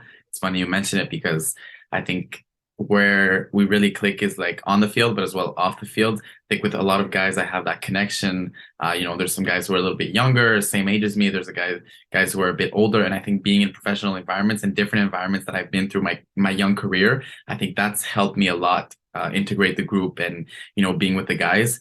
And it's just come really naturally. You mentioned that chemistry with Cam, even Lowell. I think of obviously training as well. There's a lot of things that people don't see. Levante, Glory, some of those guys. It's been really good. I think now we just gotta keep on the same ways we've been going. I think Rico has done an amazing job. The whole coaching staff actually of getting us all on the same page. Like you mentioned, 2 wins out of 2. I think we have to keep going. And just now it's about putting our chances away because I think that's what we lacked in the last 2 games. We scored 3 goals, but I think it could have been 6, 7, even 8 goals for myself, Levante, Glory, Cam. I think it's capitalizing on those things, and we should be really good. I mean, looking at your first game, whenever you come to a new club, especially when you're a forward, there's always pressure on you. It's like when you're going to get your first goal. So to do that in your debut, to get the match winner as well, that must have been both a joy, but also a little bit of a relief to you to get that first goal under your belt. Yeah, obviously it's fun to get that goal. I think it wasn't my main focus. It was just getting a good performance. And I think earning that starting spot because nothing is given, everything is earned. That's kind of my motto. That's what I go with. So I think it's only about playing well. And I think if you play well, you do the things right, you do what the coaching staff has asked you, not only offensively, but also defensively. I think the goals will just come naturally. And like I mentioned, it's about capitalizing on those chances. And I think I've had those chances. I just got to get more of them and just capitalize. And I think it will come obviously with time, experience, getting to know the guys even better, even more than what I'm doing now. Now, obviously, you mentioned you came back from Croatia. Before that, you were in the CPL with Atletico Ottawa. Yeah. What was it about Whitecaps 2 that attracted you to come back to Canada to them as opposed to going back into the CPL? It actually goes a long way. Just to go a little bit ways back, when I was 18, it was always my dream to go to Europe and play football over in Europe. So I was kind of set on that mindset that I would be playing in Europe when I was 18 years old. That's always been my dream. And signing with Rijeka, I kind of accomplished that. But between that, there was actually a trial stint in Stuttgart. I was training with their second team. And as you probably know, Axel is German, is very well connected in Germany. And that's how he actually found out that I was trialing there. And he was really interested to bring me in at that time. I don't know whether it would be with the first team, the second team, however the structure may be. but he was very interested in bringing me over to the Vancouver Whitecaps. And it was obviously something that we were in communications, we were talking. It was something that really interested me. And in the end, the project in Rijeka in Croatia was really nice to me. And like I said, it's always been my dream to play in Europe, and that's kind of what I wanted to fulfill. And to say things didn't go the way I expected them to go in Europe, it's obviously difficult as a Canadian to make it. For any Canadian to make it overseas in Europe, it is difficult. It's very challenging. There's a lot of things that are out of your control that go against you. And I think it was just time for me to switch environments. And I felt like coming from Rijeka to the Whitecaps, Vancouver Whitecaps, whether it be Whitecaps 2, Whitecaps 1, I know they have that connection between the MLS team, the MLS Next Pro team. That was something that obviously attracted me a lot, because I do want to make that step to the first team eventually. Obviously, everything in its time. I'm focused on the second team, getting goals, assists, helping the team, getting wins. But ultimately, in the back of my head is making that step to the MLS.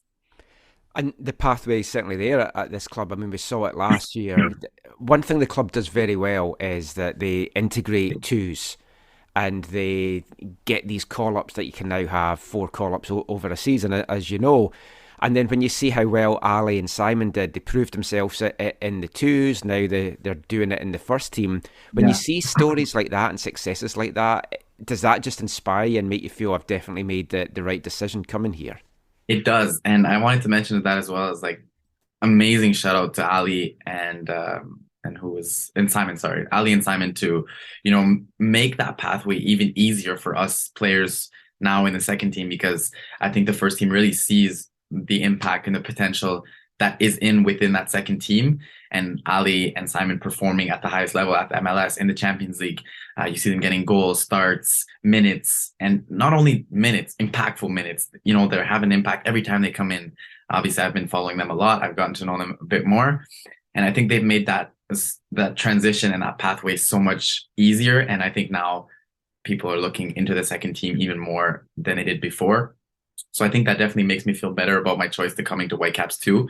And like I said, ultimately it's proving myself in this league, proving myself within this team, whether it be on the training ground with the first team, on the training ground with the second team, in the games, and eventually that step will come. You've got a head coach as well in WFC2 that's a striker that's played at the highest level, played at a World Cup, very storied in MLS. Yeah. What do you feel that you've been kind of learning from having somebody like him kind of taking you under the wing? Honestly, Rico's an amazing person. He's an amazing coach, amazing person on and off the field. And I think like his coaching style is really good for me. Because you're able to really relate with him, you can connect with him outside of the field, and I feel like that's important for players. A lot of modern day coaches don't have that. I felt like I didn't really have that in Croatia. Just be able to connect and talk easily with Rico. He's such an open person. You can just go up to him, talk to him, and I feel like he's very composed. He's very calm as well. He doesn't really tell you what to do on the pitch. Obviously, we work on a lot on tactics and all those things on training, but he kind of gives you that freedom in the game. I think that's really something that I enjoy, that I like about Rico is he's really calm and composed. Obviously, he knows what he's doing. He's very smart, very intelligent, tactically sound. So that's been really good. So I've been able to learn from him. And as well, the other thing I wanted to mention is when he joined in on the sessions, that's just fantastic to be able to play around him, play with him, go against him. He's had so much experience in his career. You've mentioned it. So it's really good to look up to someone like that and to learn and take in a lot of things from someone like that. You talked about Croatia and kind of learning stuff there, and obviously language. I've been to Croatia once. I went to Dubrovnik, and although it's a beautiful country, it's like I can imagine it's a very hard language to try and learn and kind of integrate into. It is. Honestly, it was very difficult. I've been through a lot of my career. I've traveled to Germany by myself when I was 15. I've been on so many different trials, and I feel like at the beginning, especially with the under 19s, because I was between the first team and the under 19s, and I felt like it was so difficult to integrate just the language, and they were so close, and there was a lot of national team players, and pretty much everyone there was Croatian, and I was one of the only, if you want to say, outsiders. So I think integrating there was very difficult, and the only way for me to do that was proving myself on the pitch, and slowly I was there for a year, and I'd say towards the 8th, 9th, 10th month, that's when they really like accepted me within their group because I was proving myself on the pitch. And that's kind of what I have to do everywhere I go. And that's how I did it here. I think if I go back to one of my first training sessions, within the first week, we played an inter squad and I scored 3 goals in the inter squad. And that was just from there on, guys started talking to me more, like integrating me within the group. So I think that's how I've really done it and throughout my career. Born in a place called Chelsea, I guess obviously that sets you on a footballing path, but yes, when did you know that you had what it took to be a pro? Because obviously you broke through very early with Ottawa Fury, just aged 15. So when did you know that you could actually make this? And was it always a dream from a very early young age? It was always, I would say it was always a dream. I started when I was about 3-4 years old, but I really started to believe in it when I was I played with Futuro Soccer Academy, and one of my teammates, actually, Elijah Ba, is also from that academy. Yeah. So that's very interesting to have that chemistry because he's a right back and I'm a right winger. So we play on the right side. So we always have that chemistry. But I'll talk about that later, obviously, if you want.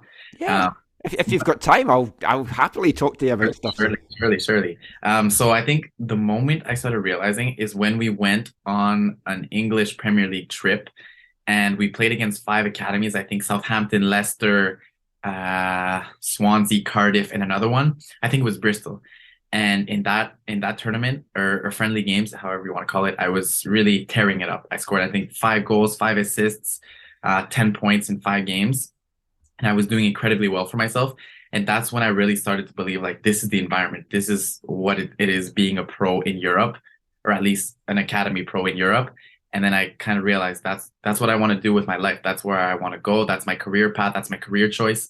And from then on, I just worked, put in extra hours, training with my team, training with older guys, going to Carleton University, training with those university players when I was 13, 14, 15 years old. And then obviously I was very blessed to have the opportunity to go on trial with the Ottawa Fury. And thanks to Julian de Guzman, very popular name within the Canadian community. So he really took me under his wing, and that's where it all started. What was it like making your debut so early? Because obviously, like, we've had young guys come through here. You look at Fonzie being the prime example, and when you make your debut at 15, it brings a little bit of maybe added pressure to you because folk are like, oh, here's the next wonder kid.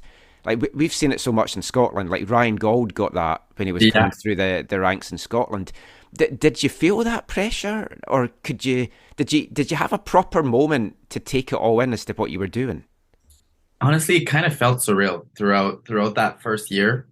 Even leading up to my debut, I was like, I'm 15 years old, training with guys who are 25, 26, 27, 30 years old, professional who have different experience, different backgrounds, whether they played in Europe, in South America. So it kind of felt surreal at that moment. But to be honest with you, I never really felt that pressure, and I still don't feel that pressure because when I'm on the pitch, I just enjoy it, and football is really what I love doing. So whenever I come to the training ground, whenever I play, it's just about enjoying it. And I think when you enjoy it, that's when you play your best football, and that's what my parents always tell me. So I try to just relax and be in the moment and just enjoy football. And I don't really feel that sort of pressure. What do you remember about your first professional goal? I've got it down as July 2021. I can't read my writing. Was it against Cavalry? It was. Actually, funny you say so, because the one thing that does stand out is the comment, like the kind of negative commentary about my goal, because I should have done the same thing that VT Martinez, he passed it to me for an open goal. And I should have done that same pass to him a couple minutes earlier in the game. And kind of the commentary kind of said, I don't know, I think it might have been Terry Dunfield, or he said something like, VT Martinez is showing the kid what to do, like what he should have done a couple of minutes ago. So that's kind of something that comes up. But obviously it was a great moment. I was very emotional. I did dedicate that goal to my grandfather, who passed a couple of years ago. So it was an emotional moment for me. So hopefully there's many more, and there has been more. So hopefully I just keep going on that tally. So just last thing, it's been a pleasure chatting with you. You kind of touched on it, but your hopes for this season, just to go, show what you can do, try and get that first team contract. And I guess if you get any call-ups along the way, that will just be an added bonus for you. Yeah, I think so. I think it's just about taking everything in, being in the environment, living beside guys like, I don't know, Cordova, Tybert, some of the more experienced guys. When you think of Gold, Gressel, seeing those guys' lifestyles, just taking everything in when you're at the facilities, being in the gym with them, being around those guys, seeing what their life is like, and taking everything in. And obviously, when you get on the pitch with them, if you get that opportunity to train, which I've already been training with the first team, I've had that opportunity. I think it's making the most of those little moments, those little chances that you get. And then obviously with the second team, just do my thing, get on the score sheet, get goals, get assists. Most importantly, help the team out to get wins, get starts. I think those are some of my goals for this season. And ultimately, like I mentioned, at the back of my head is that first team contract, that first team call up, that MLS debut, whether it be or CONCACAF debut, whatever it may be, just being around the first team, earning that contract, and playing with the first team. Fantastic. Well, we're delighted to have you here. I'm glad you chose Vancouver as your place to come. Wish you all the very best for the season. I'm sure I'll chat to you after a few games over the course of the year as well. Hopefully. That's great. Thank you so much for your time, Antoine. Yeah, it's been fun watching you so far, and I'll probably see you in a couple of weeks when you're back at SwanGuard. Thank you so much. Thank you for having me on. It was amazing. Take care.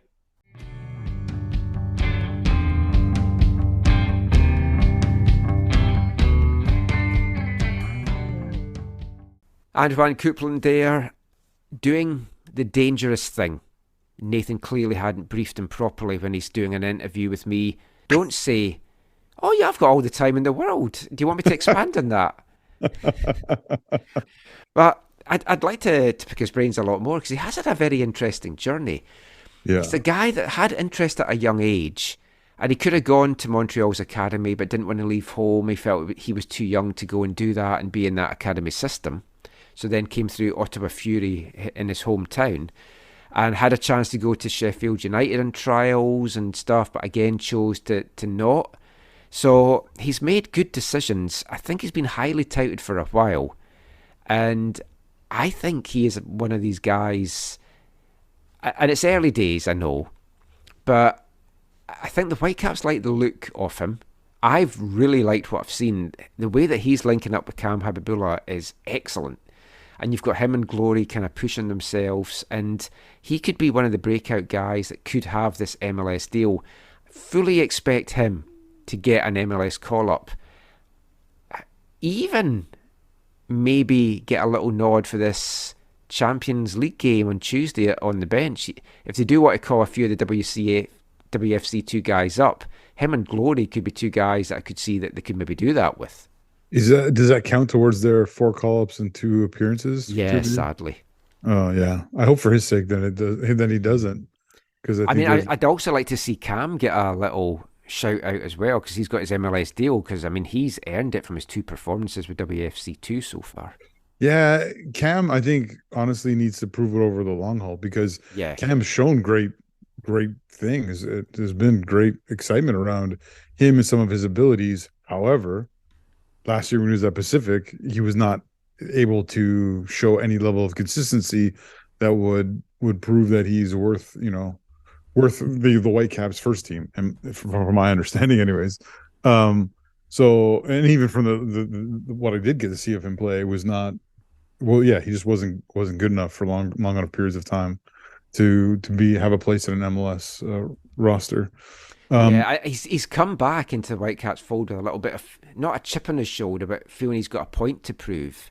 Yeah. So that's the thing, though. He needs really to prove that over a longer period of time. Yeah. Like a couple of good games, and I agree with you. He's had a couple of good games, but it needs to be, over a much longer period of time. And you're right. It's interesting the group of players they put together, and like how well known they are, and the experiences they've had, and the potential for them to either kick on in Vancouver or elsewhere is going to be really interesting to see what happens with them, because definitely all of them can't make the breakthrough, and in at least not this year. And what will that mean will they want to stick around for another year, or will they want to pursue other opportunities at different levels? Well, you saw with Easton and Garrow. The Whitecaps wanted him to start the year off in WFC2. He wanted that first team deal. They weren't going to give it to him. And to be fair, he had a few good performances, but I don't think he had shown 100% that he deserved an MLS deal just yet. Yeah, but he's also a guy who I think, in part, wanted to be in like not in a reserve team. He wanted to be in an actual competition, right? Like I think I think he's got a good move. Like going to Pacific, Oh, he's yeah. exactly. We'll talk about this in the next show, but I mean, he's gone now to a place that is where he should be. He's gone to a better place. Yeah, with great potential, especially going forward. I think in they're a little in a dud. league that he knows. We'll talk about this in the midweek, but I think they're a little susceptible at the back, but they're looking good going forward. Yeah. But which could be the opposite of Vancouver FC. But anyway, that is pretty much it now for the show. But of course, we are going to finish the show with this week's wavelength. And I've gone for a very melodic and acoustic song from a young singer-songwriter from Cambridge called Ellie Dixon. She was on a BBC One show with Patrick Keelty, and they had challenged the listeners to get in touch with football chants that she could kind of do in an acoustic way with her guitar.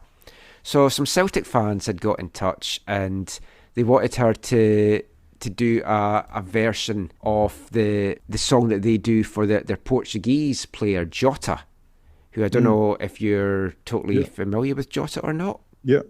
So they've got a song for Jota that is based on a Euro pop song from I think the early noughties, might be the late 90s, by a band called Ozone, and it's a song Dragostea Din Tai, which you might know. It goes la da da dee, la da da da, la da da do, la da da ha ha. Don't know if you're familiar with that song. Maybe it's just a big hit in Europe. But anyway, the Celtic fans do a version of that for their player Jota. So they challenged Ellie Dixon to do a version of that. It went down so well that she recorded the proper acoustic version. It's on her YouTube channel. It's had over 100,000 views. So this is Ellie Dixon, Jota on the Wing. When you score, you make the Celtics sing. Jota on the wing, Jota, Jota on the wing. Every time you're on the ball, we know there's gonna be a goal. A superstar from Portugal. When you score, you make the Celtics sing. Jota on the wing, Jota, Jota on the wing. Every time you're on the ball, we know there's gonna be a goal. A superstar from Portugal.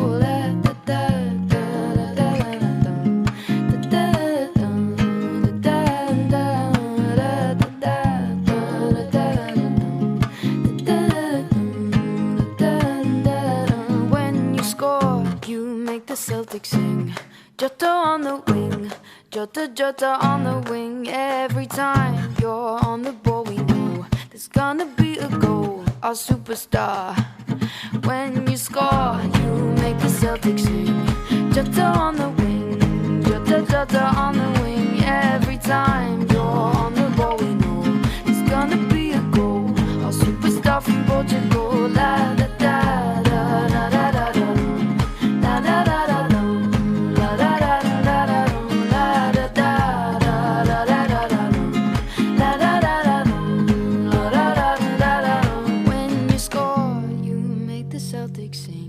Jota on the wing, Jota, Jota on the wing.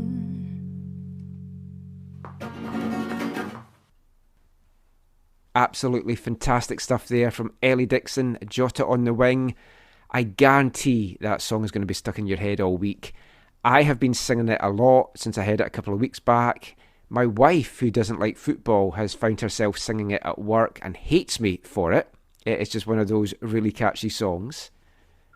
But I think it could be adopted by TSS Rovers for Eric Edwardson. Or who's going to be the Vancouver FC winger, would you say, that's going to be the standout guy for them? Sandoval? Well, yeah, Sandoval actually sometimes plays through the middle, but sometimes plays, in particular, I believe, ideally through the left, although he does pop up on the right as well. Also, I forget his last name, but Nicky. I had trouble pronouncing that in the commentary today because it's got G's. Let's just call him Nicky. Yeah, Nicky, I did in the end. Nicky looks like he'll have some good pace to play out wide. I'm trying to think who else will look good. I mean, Kwok, if he doesn't play left back, might play left wing. He had an interesting game today, but yeah. He started left back? He started, no, because he went three at the back again. Yeah, so left he wing. kind of played left full back, left wing, yeah. Yeah, I like Crawford. I think between him and Crawford, that they'll be okay at that spot. But yeah, the spine at the back is the most important, and having one of the league's top keepers and a beast just now. Yeah, so maybe we won't get a song jot on the wing for Vancouver C. Let's stick with Eric Edwardson for TSS. So for any of the TSS fans listening to this is just my suggestion for you. Every time I see the Rovers score, hear the Swan Guard roar, it is something I adore, and the man to make Swan Guardian sing. Eric on the wing, Eric on the wing, na na na na na na na na na na na na na na. It's good. I like it. Yeah. It's no Marco Bustos song that I came up with for you guys, but yeah, there we go. That's well, you came with that for yourself, but we just use it because it was good. Yeah, it's true. I'm good. I'm a good singer-songwriter. Well, maybe not singer. I'm a good songwriter. What can I say? That is it, though, for this episode of the AFTN Soccer Show. Any final thoughts from you, Zach? Obviously, we're going to have our CPL special out midweek, but if you want to plug any CPL stuff now, this would be a good time to do it. Yeah, no, looking forward to the league kicking off next Saturday. Looking forward to making my way to the island with the family and a bunch of people who want to be there for the inaugural game. Away to Pacific should be good times. Yeah. I've just got a DM from Har that I probably shouldn't read out on the show. But you're going to. Yeah. She said, played a trick on Nathan and Toss. Told them Jake scored and they got all excited.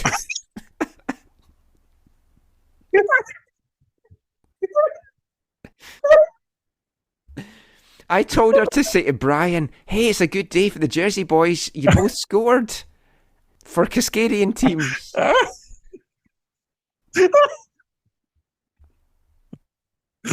I love her. We had a really nice lunch after training on Tuesday as well, so I had a good catch-up chat. We'll get her back on the show soon. So, yeah, for me, good. Just check out our YouTube videos. Had a lot of Provincial Cup YouTube stuff up, some TSS videos as well. I had hoped to shoot some altitude videos today as well, but it's just too wet to get that done. We've got our CPL special coming out on Thursday. I'll give you a few teasers. We're going to be speaking to Phil DeSantis, Valor FC head coach. Hopefully, if Pacific FC ever get back to me, we'll be speaking to James Merriman. And I had a chat with Callum Irvin today, and we'll do some more Vancouver FC chats this week as well to bring you on that show. So watch for that dropping at some point on Thursday. And we'll look a little season preview and have a look at the kits as well. But thank you for being with us this Easter weekend. Hope you've enjoyed this episode of the show. We will be back soon. Until then, thanks for listening. Take care. Happy Easter. And Mon the Caps.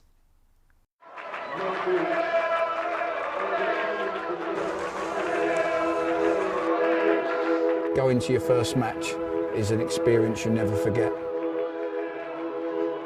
The atmosphere of what's going on around the pitch looks beautiful, and you always look and go, wow, I'd love to play here one day. If you get the bug, it's going to stay with you for life.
AFTN